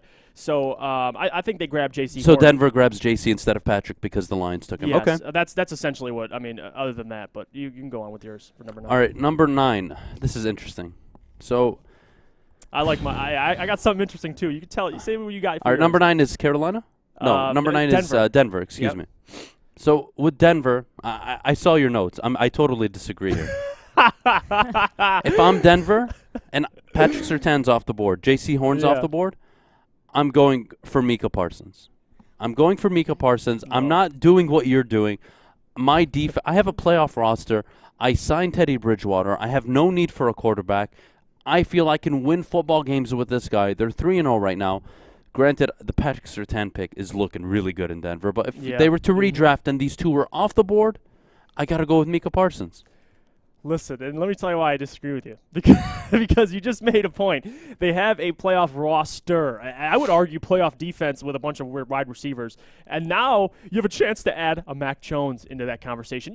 This could be a Justin Fields, but in terms of ready to play, I would go the Broncos take Mac Jones. And the only reason why I say that looking back now is they don't know what we know now. He's the most ready to play at the very end. Or redrafting. Yes, redrafting. So I think the Denver Broncos, I think Mac Jones, not in year 1, but has a higher ceiling than a Teddy Bridgewater. Yes, he might not even start year 1. You might have Teddy Bridgewater start year 1, but knowing you have your guy behind Teddy Bridgewater, I think that's a breath of fresh air to Denver, considering they've never had a plan since Peyton left. So I like it. Go after Mac Jones or Justin Fields, but in my opinion, go Mac Jones. All right, number 10 overall, who do you got going to the Philadelphia Eagles? Honestly, I don't think they changed their pick. I think it's Devontae Smith because they need to. Their offensive line has been, struggled to be healthy. They have a couple good pieces, Kelsey, obviously, Lane Johnson. But looking back, I think they still take Devontae Smith. I mean, they have Jalen Hurts. It hasn't turned out to be a bad pick. It looks good so far. He's young. He's dynamic. He is small, but he hasn't taken any big hits. Mm-hmm. He knows when to go down. I like the routes he runs. He's a good wide receiver so far. So let's run it back, Jeff. Number 1 overall, I didn't change. Yep. We took Trevor Lawrence. Number 2, you didn't change. Nope. Zach Wilson. I didn't change number 3. I think San Francisco has made the right decision. I like Trey Lance. Granted, we don't know everything about him. But what we do know is San Francisco did exactly what I told you they would do. They would sit him. Jimmy G would get his confidence back, and they would be a playoff contending team. I like what's going on in San Francisco. I disagree here at number 4, although I see why they went with Pitts. Your generational type tight end. I understand it. I think Atlanta had so many more holes, and they really need to consider the future without Matt Ryan. They really do. Mm-hmm. But you know what? Not Trey Lance. Kyle Pitts at 4. We stuck with it. I'm okay with it. I stuck with Jamar Chase at 5. Yep. Although they need a left tackle, Zach Taylor wanted to surround Joe Burrow with as much talent as possible. The chemistry is there between him and Jamar Chase. It's already accounted for 4 touchdowns. It's looking good. I like what's going on in Cincinnati. So we move on to number 5, and this is where things, number 6 is where things get interesting. Miami, you don't have them taking Jalen Waddle. You have them taking Penei Sewell, which leaves the Lions at number 7 with quite of a difficult situation. But I think the easy pick now, where we're at into the year, it's Patrick Surtain. You got to go with Patrick Surtain. The secondary is awful. Okudah is on pace to be a bust. Unavailable his first 2 years. Hasn't shown much when he's been on the field. It's not ideal, especially for the number 3 overall pick in the draft. You move on to number 9. I believe J.C. Horn now, correct? No, 8 would be. J.C. Horn would go number 8. Still to the Panthers. Still to the Panthers. Good pick. I like it. Solid. Number 9, I have them taking Micah Parsons. Denver originally took Patrick Surtain. What a great pick that was. But still, that neither are available in this redraft. So I think they go with Micah Parsons. You have them taking a quarterback. I don't hate that. Yeah. But again, you got to take those players that are showing out. I think Micah Parsons has been a good pick for Dallas so far. He hasn't been excellent. I agree with if they do a redraft, Parsons doesn't fall out of the top 9. No chance. He's too good. There's no chance. 100%. And then we finish off 10 with Devontae Smith still going to Philly. I like the pick. That was fun. Kennedy, did you have a problem with any of our players that we redrafted or switched around? No, not really. You know, I'm just sad now because of how you guys decided to redraft. We don't have Sewell because I love that pick. I love having him. Obviously, he fell right into our laps, and, you know, it's been great. But while we're talking about that, Decker can actually come off of IR this week. He won't, I don't think. It's not sounding that way. But, like, if he did, what kind of situation would we be in? Could you repeat that question? I'm sorry. Decker could. Taylor Decker. Yes. Come off IR this week. He won't because I don't think he's ready yet. Okay. But it's still a possibility. Mm-hmm. So what would you expect to see, or what are you expecting to see once he is off? And I expect him to move to right tackle, and I've made it very clear from day one he needs to move to right tackle. Penei Sewell has looked good at left tackle. Why change it? Why change it? You're experimenting because you're bad? Why? The guy looks so comfortable and so good at left tackle. He's already a top 12 left tackle based on PFF rankings. Decker finished 14th last year. Yep. The kid's 3 games in already at 12. 21 years old. Come on. Not even. Oh, Like, 20 still, yeah. This is ridiculous. Come on. Taylor Decker's got to move to right tackle. You trade him to Cincinnati, you trade him to somebody that wants him at the end of the year. But I don't care what happens. He's going to right tackle. I am not okay with this. I am not okay with it. It doesn't sound like they're on the same page as you, Adam. Well, clearly. I know that. Clearly. Can we talk about what's going to happen or what we want to happen? What's going to happen is they're going to be stupid, and they're going to move Decker to the left and Penei Sewell to the right, and he's going to suck for a few games trying to get adjusted because he was god-awful in preseason. Then his first 3 games, he's practicing all week at the left side. Now you want to move him back to the right. Bravo, Detroit. You're doing great. You're doing great. I love it. I shouldn't even. I love it. Unbelievable. Get me out of here.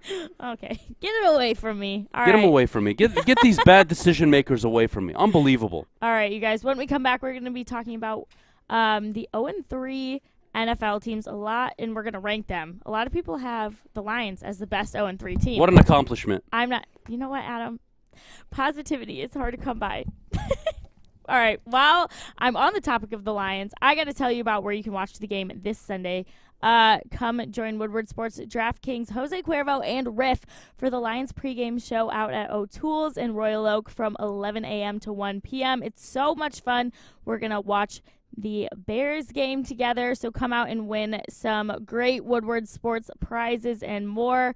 And if you can't make it out to O'Toole's in Royal Oak, make sure you're streaming us from Facebook, YouTube, and Twitter. All right. Now that I'm done with that, Jeff, can you tell us about our friends at Lady Jane's? Yeah, I know there's some people watching this stream right now that need a haircut, and you don't know where to go. Because I can tell you right now, you go to Lady Jane's because, let's be honest, we like simple stuff, and we love Sunday football. And if you go into Lady Jane's, you sit down in one of their comfy chairs, you get to watch football on the screen and get your hair taken care of. I mean, they're open 7 days a week. They're open 10 to 9, and Lady Jane's will take care of you. Walk in anytime. And you know why you can walk in anytime? Because it's wicked awesome. Tony is a third-generation logger that has a simple, practical approach to life and work. That's why his Coast DX342 knife is perfect for him. The stainless steel blade is rust-resistant and made for all-weather use. And the double roll-lock safety ensures that it will never inadvertently close when he doesn't want it to. That's why Coast is trusted tough.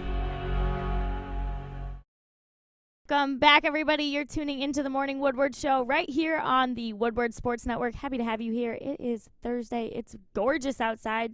Hall Financial has just giant windows all over their building, and I love it. You know, it's good for you. I think it produces serotonin or something, being in the sun. So, I mean, this just has to be a fabulous, happy place to work is all I'm saying. All right, now some not so happy things, but we're going to make it that way, I'm sure. Well, I want to, and I'm sure my guy Jeff will. Adam, we're not sure. But we've got some 0-3 teams around the league. A lot of people are saying the Lions are the best 0-3 team, but I got to get your guys' take. Jeff, let's start with you. Please rank the 0-3 teams for me, and let's keep it as positive as possible. Well, let's start. We'll do 4 and then 4 because I want to work our way to 1. I want to see who we have. So at 4, I don't know if we mutually agree, but I have the Jaguars. I think they've put on such horrible football. Yes, they've scored more than the Jets. I'll give you that, offensively. But at the same time, the Jets have shown they have a comparable defense, a defense that can get stops at least. The Jaguars' defense, everything is just out of control in Jacksonville, and they don't look like they have a grip on anything. I mean, they need to adjust the offensive line. They need secondary help, more wide receivers. They need a lot of things, a whole lot of things. So if I had to pick who's the worst team on paper, you might pick the Jets, but in terms of who's been performing the worst, I'm going with the Jaguars. Yeah, we agree. The Jaguars have been the worst. I don't like what's happening there. Again, you have a James Robinson. You draft Etienne in the first round. Where's the offensive line help? Where's the secondary help? Look, Urban Meyer will have his 2 seasons to figure it out and prove if he can coach in this league. But right now, Jacksonville is the worst 0-3 of the bunch. Number 3, I have the New York Giants. Not the New York Jets. No. Yep. A team that was up at every one of their games and lost. Yes, and I'll tell you why. Because they make so many mistakes. Okay. Something the Jets and the Lions haven't done. And I've got to say, the New York Giants are not only shooting themselves in the foot, they are playing inconsistent football. They can't help themselves. They can't help but lose games. They can't help but mess it up for themselves. I like Joe Judge. But my goodness, when you took over the job, you said we weren't going to beat ourselves. We were going to play fundamental football. And my friend, you've done everything but that this year. You had a good season last year. You improved the defense. But you can't lose games this way. It's unacceptable. That is directly on the head coach. And I don't like the Giants. I think of the 4, they're the second worst. Jeff, who do you have? Listen, that surprises me. I have the third. As the third, I have the New York Jets because of what they've put, on television. The Jets. Listen, I like Zach Wilson as a player. I think he can develop into something. But in terms of what I've seen with this New York Jets team, offensively they got a lot to figure out. Defensively, there is pieces there. Obviously, they can improve. I like Quinnen Williams. I like the linebackers they have.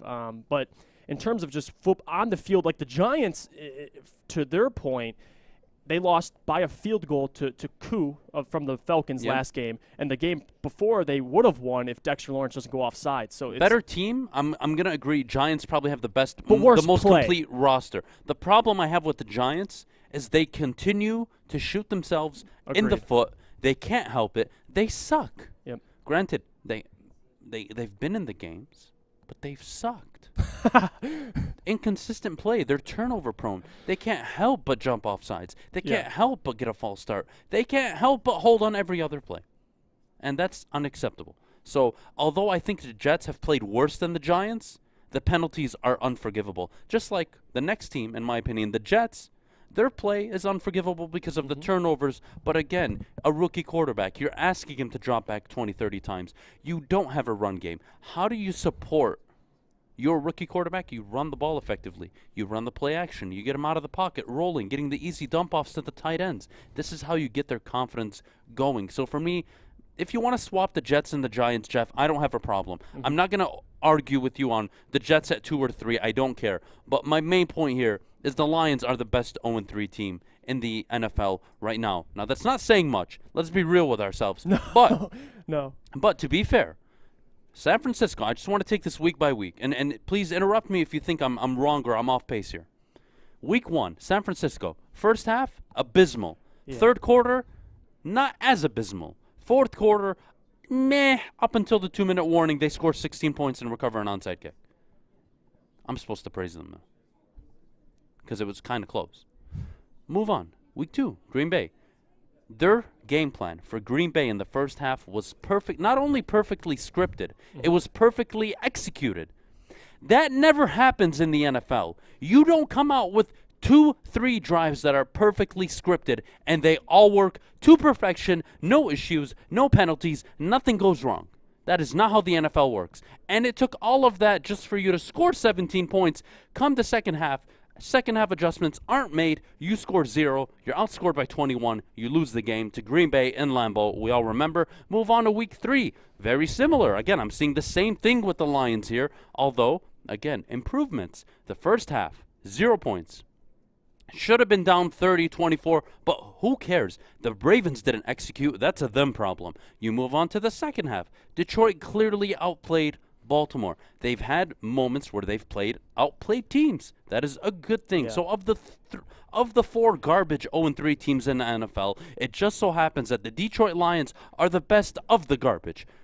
Congratulations. Wait, where's the Colts rank? They're 0-3. I forgot to add them in this. The Colts. They're probably. I would put the Colts 2 then. 2? Okay. Yeah, I would put the Colts 2. I thought we were only going to do 4, but if we're going to do the 5, I would have Lions number 1, Colts number 2, Giants or Jets 3. It doesn't matter, and then bottom tier's got to be Jacksonville. It's got to be Jacksonville. Yeah, I think we mutually agree. I think the Lions have put on at least.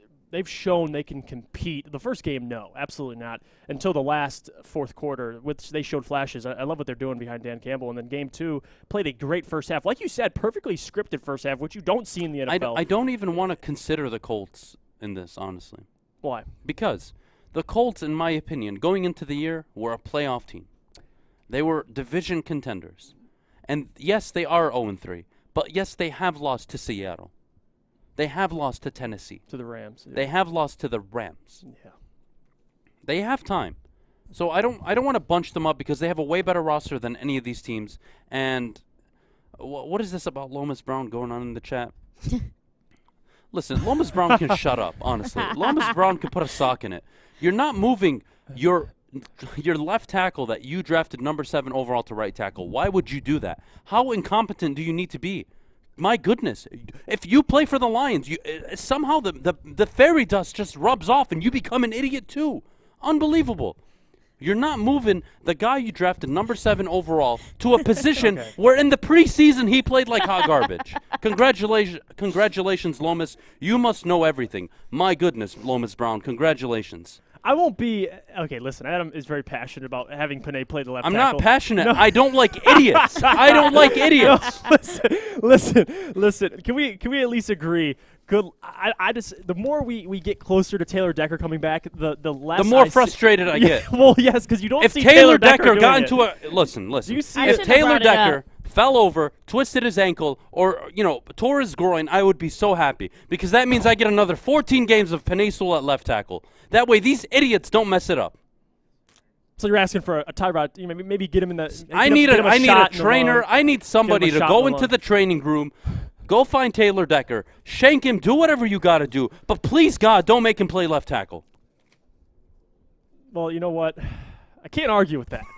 I can't argue. Listen, Panay Sewell is a better product right now, but listen, it's just how the NFL works. He's going to start at right tackle. It's Taylor. They always give the veteran at least the benefit of the doubt. Should you? Because your franchise drafted Panay and you should believe in him. Veteran? Yes. Who cares about the veteran but right now? Taylor Decker. Who cares about the veteran? Who cares? You are not a winning football team right now. You are not going to win football games this year. Why are you going to move a left tackle to right tackle just so he can suck for the remainder of the year? I think that was Lomas Brown's point. I did see the interview where he talked about Panay Sewell. He said his point was moving him to the right tackle, it's beneficiary to have him learn how to play multiple positions. Why when he's so damn good at the left tackle position? Why? He just said it's no use. He didn't believe in rushing him right to left tackle. I don't know. That's just they are rushing him to right tackle. He's not being rushed to left tackle. He is a natural left tackle. He's being forced to right tackle. In preseason, he played awful. He was garbage. You're assuming I'm Taylor not assuming Decker anything. will play right tackle or be He traded. has to. He has to. You don't have a choice. You're not moving Panay Sewell to right tackle. Okay. And if you do, I already said it. It's a fireable offense. Good luck having that conversation with. You're gonna walk to him and be like, "You're done. You're moving to right tackle from now on." You walk up to Taylor Decker. After Listen, 8 years listen. or You're a 7 veteran years. on this team. We're not winning any football games this year. Next year, when we actually bring in more talent through the draft and free agency, and maybe we make some trades, hey, we think we can actually win 7, 8, 9 games maybe, and it's more beneficial, we think, for this football team if you're on the right side and we leave the kid on the left side so he's more comfortable and he can grow quicker. What is so hard to understand about that? I get what you're saying. I just know. I'm still not gonna let him. I can't let him slide. But I get your overall point. Panay will be better at the left tackle. But the reality of it, you drafted him to be a left tackle. You didn't draft him because you thought he could be a generational type right tackle. You drafted him because he could potentially be a top 3, top 2, maybe the best left tackle in the game. That's why you drafted him. Let's see. We'll see. He's only 20 years old. We got him on his whole contract, so he'll play left tackle. He'll play it. Whatever. Kennedy, we got to get out of here, please. We do. All right. Well, I already told you where you can pregame the Lions game, but now I got to tell you where you can during game and post game because the party doesn't stop at the pregame. Join Woodward Sports and Jim Beam at the Brass Rail downtown, starting live at the 2-minute warning of every single Lions game. Stick and Anson are going to be there. You guys know they're going to have all the fan reactions, and it's going to be so much fun. I hope there's a good reaction like there was this past week. I mean, that Ravens reaction, it doesn't get much better. So make sure you go head out to the Brass Rail in downtown Detroit. There's a VIP area where there's pizza, other Woodward Sports fans. It's a bunch of fun, so make sure you go hang out with them. Remember, the official post game for Detroit football is at the Brass Rail. All right, you guys, I need Adam to tell me about 2 new friends, or maybe Jeff, whoever wants to, but we have someone new joining our sponsors, and that is Underdog Fantasy. And then, of course, you guys know the drill. He's got to tell us about his besties over at BetQL. All right, guys. Let's welcome Underdog Fantasy to the Woodward Sports Network. The NFL season is underway, but you can still draft a new fantasy team each week to win cash prizes on the Underdog Fantasy app through their slick, user-friendly mobile app. You can join a league, draft a team in minutes. Plus, folks, Underdog are going to help you with a free $10 when you sign up using promo code WSN. So please visit UnderdogFantasy.com or download their app in the App Store or Google Play Store. And again, sign up using code WSN for an additional $10 on your first deposit. We'll see you guys right after the break.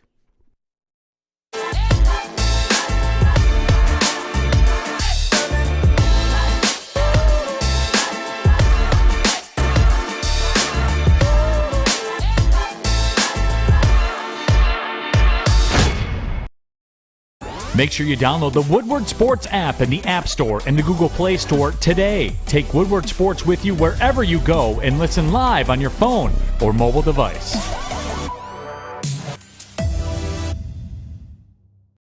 Do you know why realtors love using Hall Financial as a lender? Because of our commitment to speed and service. We have nearly 4,000 5-star reviews already. Call today, 248-308-5000, or go to callhallfirst.com. What's up, you guys? You're tuning into the Morning Woodward Show right here on the Woodward Sports Network. Like I said, we're here at the grand opening of Hall Financial's brand new offices in Troy. Oh my gosh, are they stunning? Make sure if you need a mortgage checkup, you go to callhallfirst.com and get started. Make sure you tell them that Woodward Sports sent you. But you guys, without further ado, we've got the man himself, David Hall, right here next to Adam. We've got to get some of his Lions predictions for this upcoming weekend. So let's get right into it, Adam. All right. Show us David. David, how you doing, man? Hey, nice to good. see you. Good to see you guys. The How's last everything? time. Thanks for coming, by yeah, the way. thanks for having us, man. Great. The last time we had you on the show, you gave your NCAA prediction That's right. for the tournament, March Madness, and I believe you had Michigan winning it all, correct? Yeah, unfortunately, that one didn't. It wasn't a bad pick. I mean, it was unfortunate how they lost, to be fair. Yeah, it was a bummer. But we're going to do better this time. We got to talk about this Sunday, though. The Lions are playing the Bears. Yes. F the Bears is a mantra we have going around, not only at the network, but among the fan base. Okay, got it. Now, what I need to ask you is, 1, who do you think is going to win?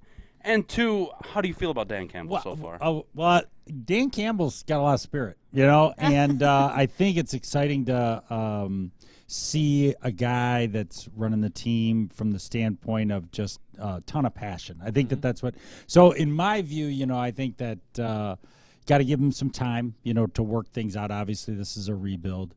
And the Bears got some quarterback problems right now. They got some injuries. So they don't look great. And the Lions looked pretty good last week, even though it was a bummer. So I like the Lions this week. All right, I like them. Yeah. Awesome. All right, David, I got to ask you, this is a new building for you guys. Yeah. So is this an expansion, is this growth, or is this just upgrading maybe the in-office experience for your employees? What's going on here? Yeah, this has been a part of our plan to continue to grow the business. So, moving into 25,000 square feet and having an opportunity to expand our team and recruit and give people a really nice place to work was an opportunity we couldn't pass up. And so we're going to continue the expansion. We're now in multiple states, and although our focus is on Michigan, We just really value our team members and want to have a great spot for them to work. And so the recruiting and retention piece of our master plan is a big piece of it. And I feel like this has been a nice piece. As you guys can see, we've got a nice spot. Yep, it is a very open space environment. It's not really a cubicle setup, which I think for any employee you would really appreciate, because you don't want to feel trapped. You don't want to feel suffocated when you get to work.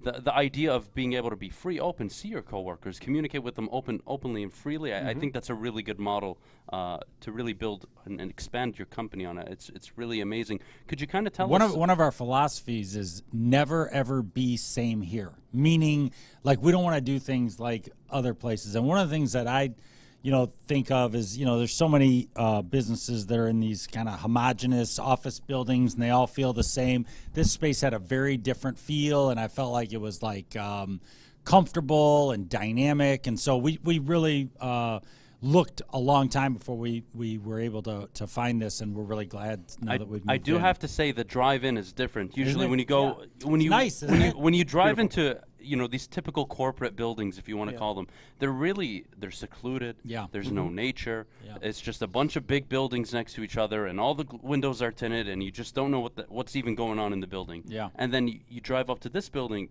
trees everywhere. Yeah, it's a nice. natural environment. It's just off East Brown Street. It's so. It feels so natural. It doesn't feel like a corporate building. I think you guys did a great job with Appreciate this. that, but let's get to your guys' Lions predictions. Do you guys wait till the end of the week? I mean, you guys put me on the spot. I It's need to know. okay. It's okay. I'll let Jeff go first. Typically, we wait till Friday, but I don't mind. I don't mind giving him away today. This Sunday, Dan Campbell's getting his first win for the Lions. I mean, Okay. we can mutually agree on that. I think, like you just said, Chicago Bears, their quarterback issue, and more than that, I think they have a coaching issue. I think they have multiple issues, and the Lions have just looked better every week, and that's a positive thing. I think going into Soldier Field, I don't see why you don't have the Lions at least a little favored in this matchup. Everything is pointing for a Lions victory this Sunday. The Bears are absolutely in the gutter right now. Yeah. They don't look good. They're coming off a really bad loss to Cleveland. I don't like the direction the Bears are heading in. I like the direction the Lions are heading in, just from a energy standpoint from the team. But I gotta say, you want to talk about games you can't lose. You can't lose at home to the Detroit Lions if you're Matt Nagy in the Chicago. It's fireable.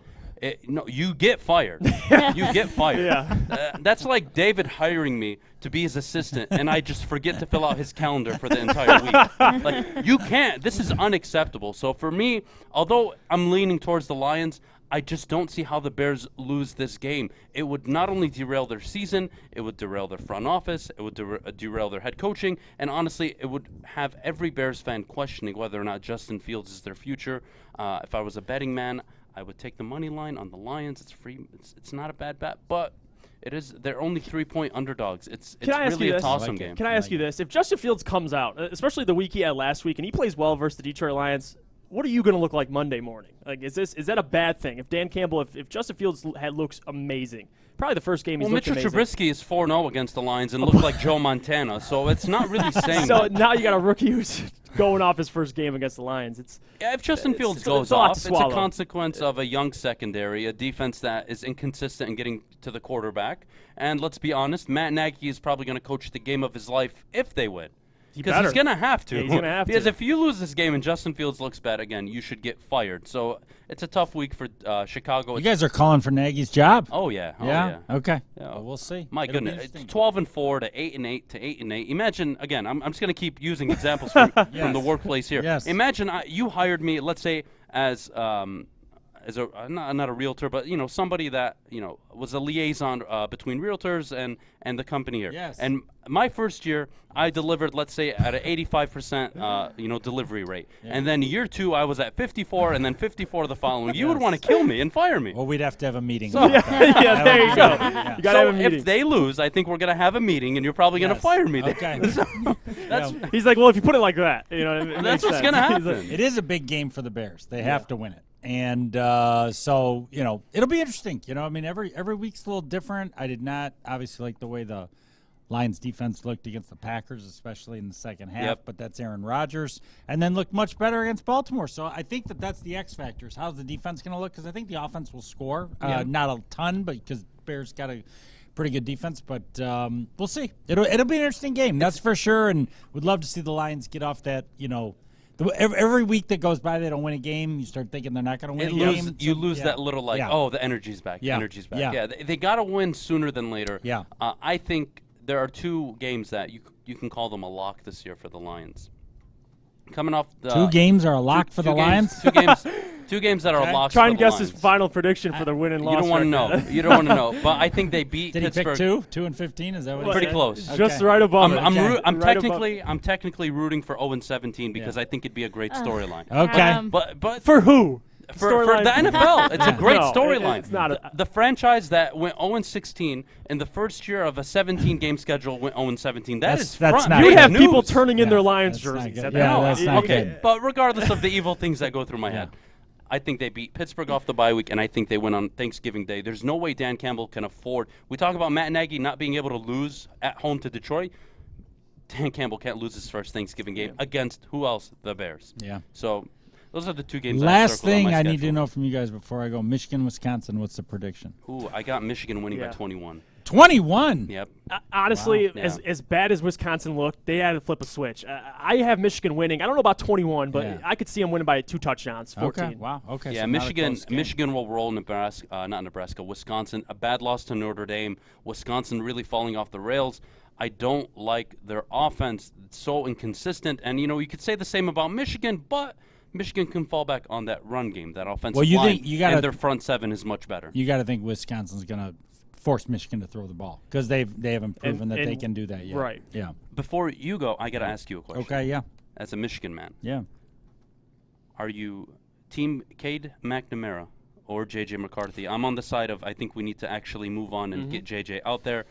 Cade can lose you games. He can't win you them. I think J.J. McCarthy has the potential of being a quarterback that is dynamic and he can win you football games, something Michigan hasn't done in a long time. And let's be honest, why does it always feel every single season that the guy on the bench is better than the guy on the field? I don't get it. Yeah. Well, the backup quarterback's always the most popular guy in town. You know what I mean? So it's like it's easy to go in that direction. I mean, the guys obviously got a lot of talent. I mean, they both do. It's just hard to say that if you put him in, he's going to be that much better. I think that's tempting to say, but I'm not sure if that's the case. I need to see more out of Cade. I think the Wisconsin game will be interesting. I think you'll see a lot. He's going to play, obviously, and if he's doing well and throwing the ball, but I don't think that they'll be slow to go to JJ if he's not doing well. Fair enough. It'll be interesting to see. Yeah, well, if they were considering it, he would have played the second half. I would imagine in the first 3 games. Yeah. When they were blowing teams out. Yeah. But I gotta say, if you're Jim Harbaugh, you don't want to lose a game this year that you shouldn't. And it's because Cade McNamara can't drive the ball through the air down the field. Absolutely not. That is a problem. Yeah. It's so problematic. Right now, it looks good. Michigan looked good. State looked good. It all looks good in the Big Ten.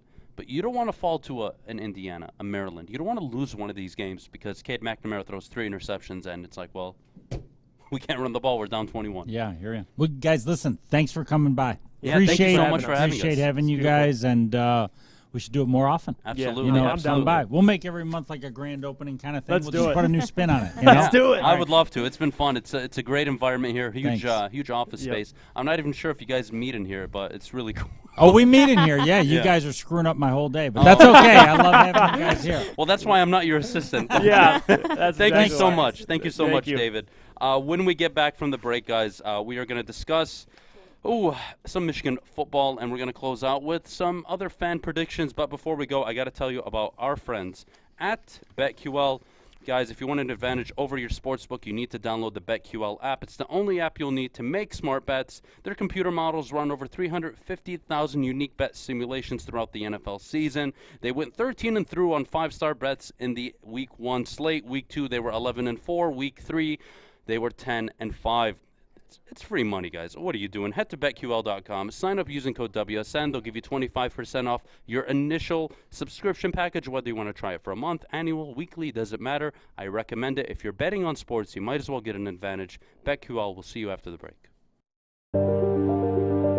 I'm looking to bring on another HVAC tech right now. We are recruiting 5 to 10 techs a month. We're looking to grow and expand. Every new tech we hire is from Northwestern Tech. The hands-on training is fantastic. They're always my first call. We love hiring Northwestern Tech grads. They come out trained and ready to work. Our program is only 10.5 months, and our next classes are starting soon. So why wait? I'm looking to hire a graduate of Northwestern Tech. Northwestern Tech. Northwestern Tech. Northwestern Tech.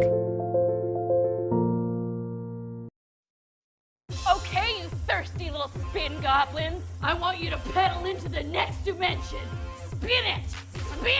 Spin! Uh-oh! Carmen's falling behind. Let's give her the hiss of shame. Spin! Spin! Spin till you bleed! Don't ride the bike of shame. Come to Planet Fitness and find your own lane with tons of equipment, free fitness training, and no hissing. Join today for just $10 a month. Make sure you download the Woodward Sports app in the App Store and the Google Play Store today. Take Woodward Sports with you wherever you go and listen live on your phone or mobile device.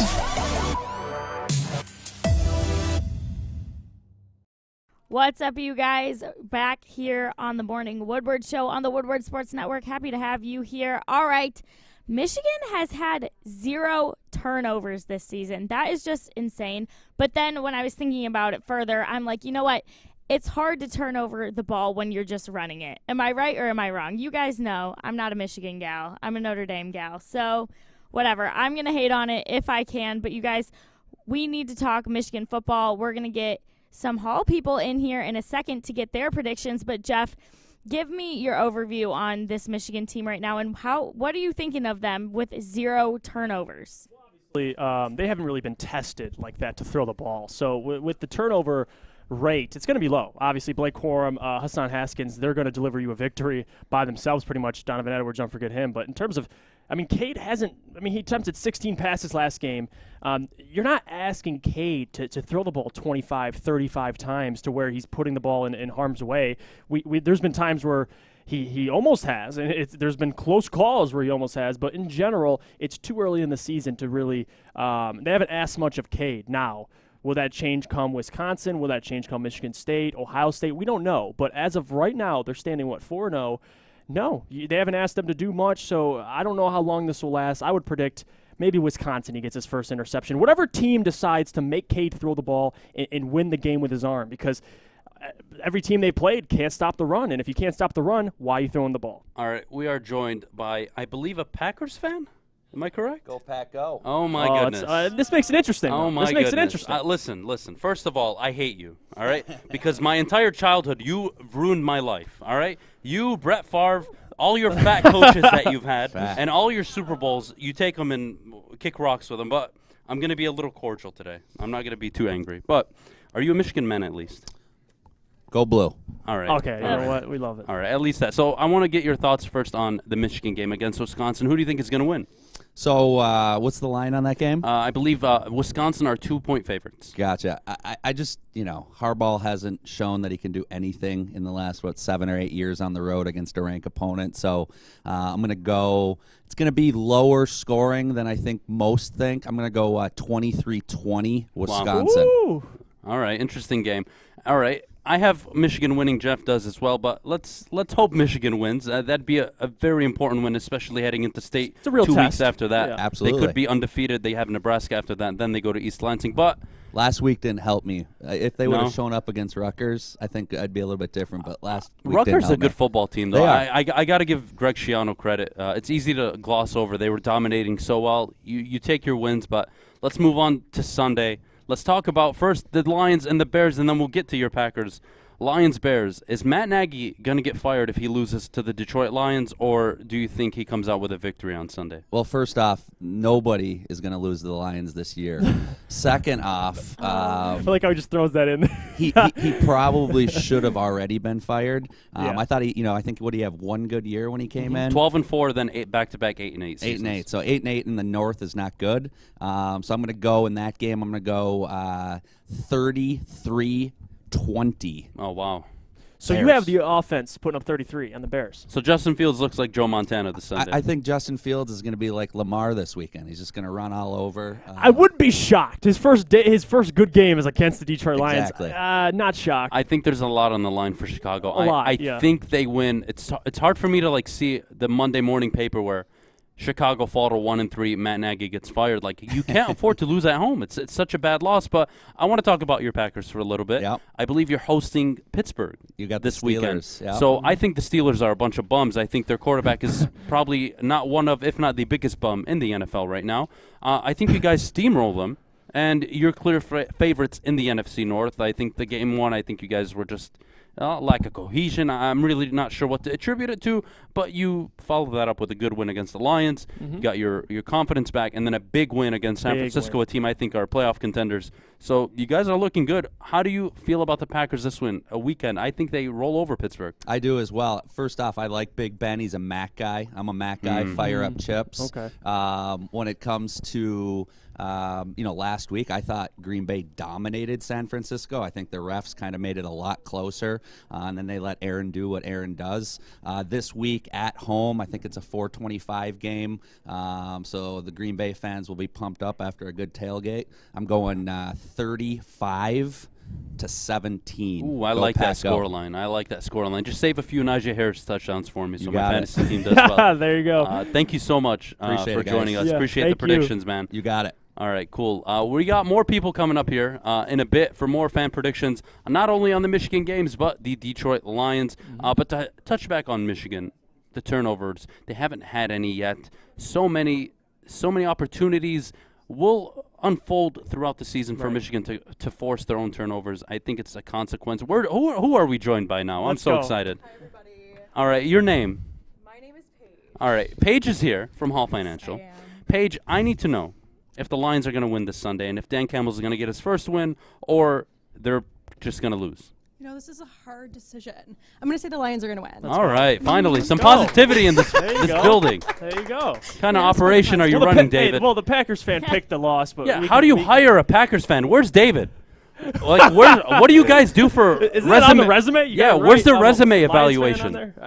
You got to believe in your team. You got to give them some energy or something. Like if you don't believe in them, they're just going to be sad and fail. So. All right, fair enough. Who's your college team? Michigan. All right, cool. So Michigan wins this weekend, I'd imagine. Of course, always. All right. See, some positivity, guys, for once. Thank you. Thank you, Paige. Thank you so much. Thank you for joining. Yep, thank you. All right, we've got one more guest.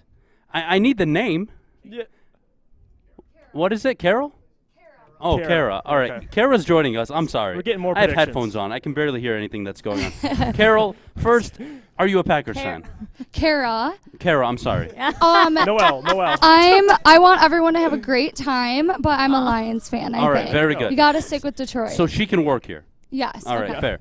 It was on my resume. Are you a Michigan girl? It's on the resume. Yes. All right, cool. I believe so. All right, here we go. So first, give me the Michigan-Wisconsin game. Who do you got winning? I'm going to go with Michigan. All right, go blue. I'm going to just stick local to the mitten for everything. All right, so that means the Lions are winning this Sunday against the Bears. Yeah, absolutely. Yeah. All right. Yeah. What do you think of Dan Campbell so far? If I knew who he was, that would be awesome. But I don't. So that's okay, but his name sounds like he's probably doing a great job. All you need to know is he drinks 2 Ventis every morning about this size to get ready for the day. All right, Starbucks guy. I like it. Starbucks. All right. Starbucks He's ready to go. All right, Kara, thank you so much for joining us this morning. Thank you, guys. That is Kara from Hall Financial. Joey, I'm going to kill you once we finish this show. Kara had the best answers. She did. She just wants everyone to have fun. I like it. Listen, Kennedy, since we're giving away predictions, you got to give me. I know you're a Notre Dame, Ohio State girl, which I still can't believe how that even works. But regardless, do Michigan win this weekend against Wisconsin? I mean, I think so. If Notre Dame can do it, Michigan can do it. So I will go with Michigan for the weekend. Obviously, I'm also going to take the Lions. We need this first win. I think Dan Campbell's got it in him. He's a better coach than Nagy. I mean, we've got to give him that at least. Am I right, Adam? Look at how the last few weeks have played out. Chicago is really on the downside, and then you have a Detroit Lions team. Granted, they've lost all their games, but they've shown, moments where they could be good. At least good. Chicago, it's either they've been awful or they just won one close game.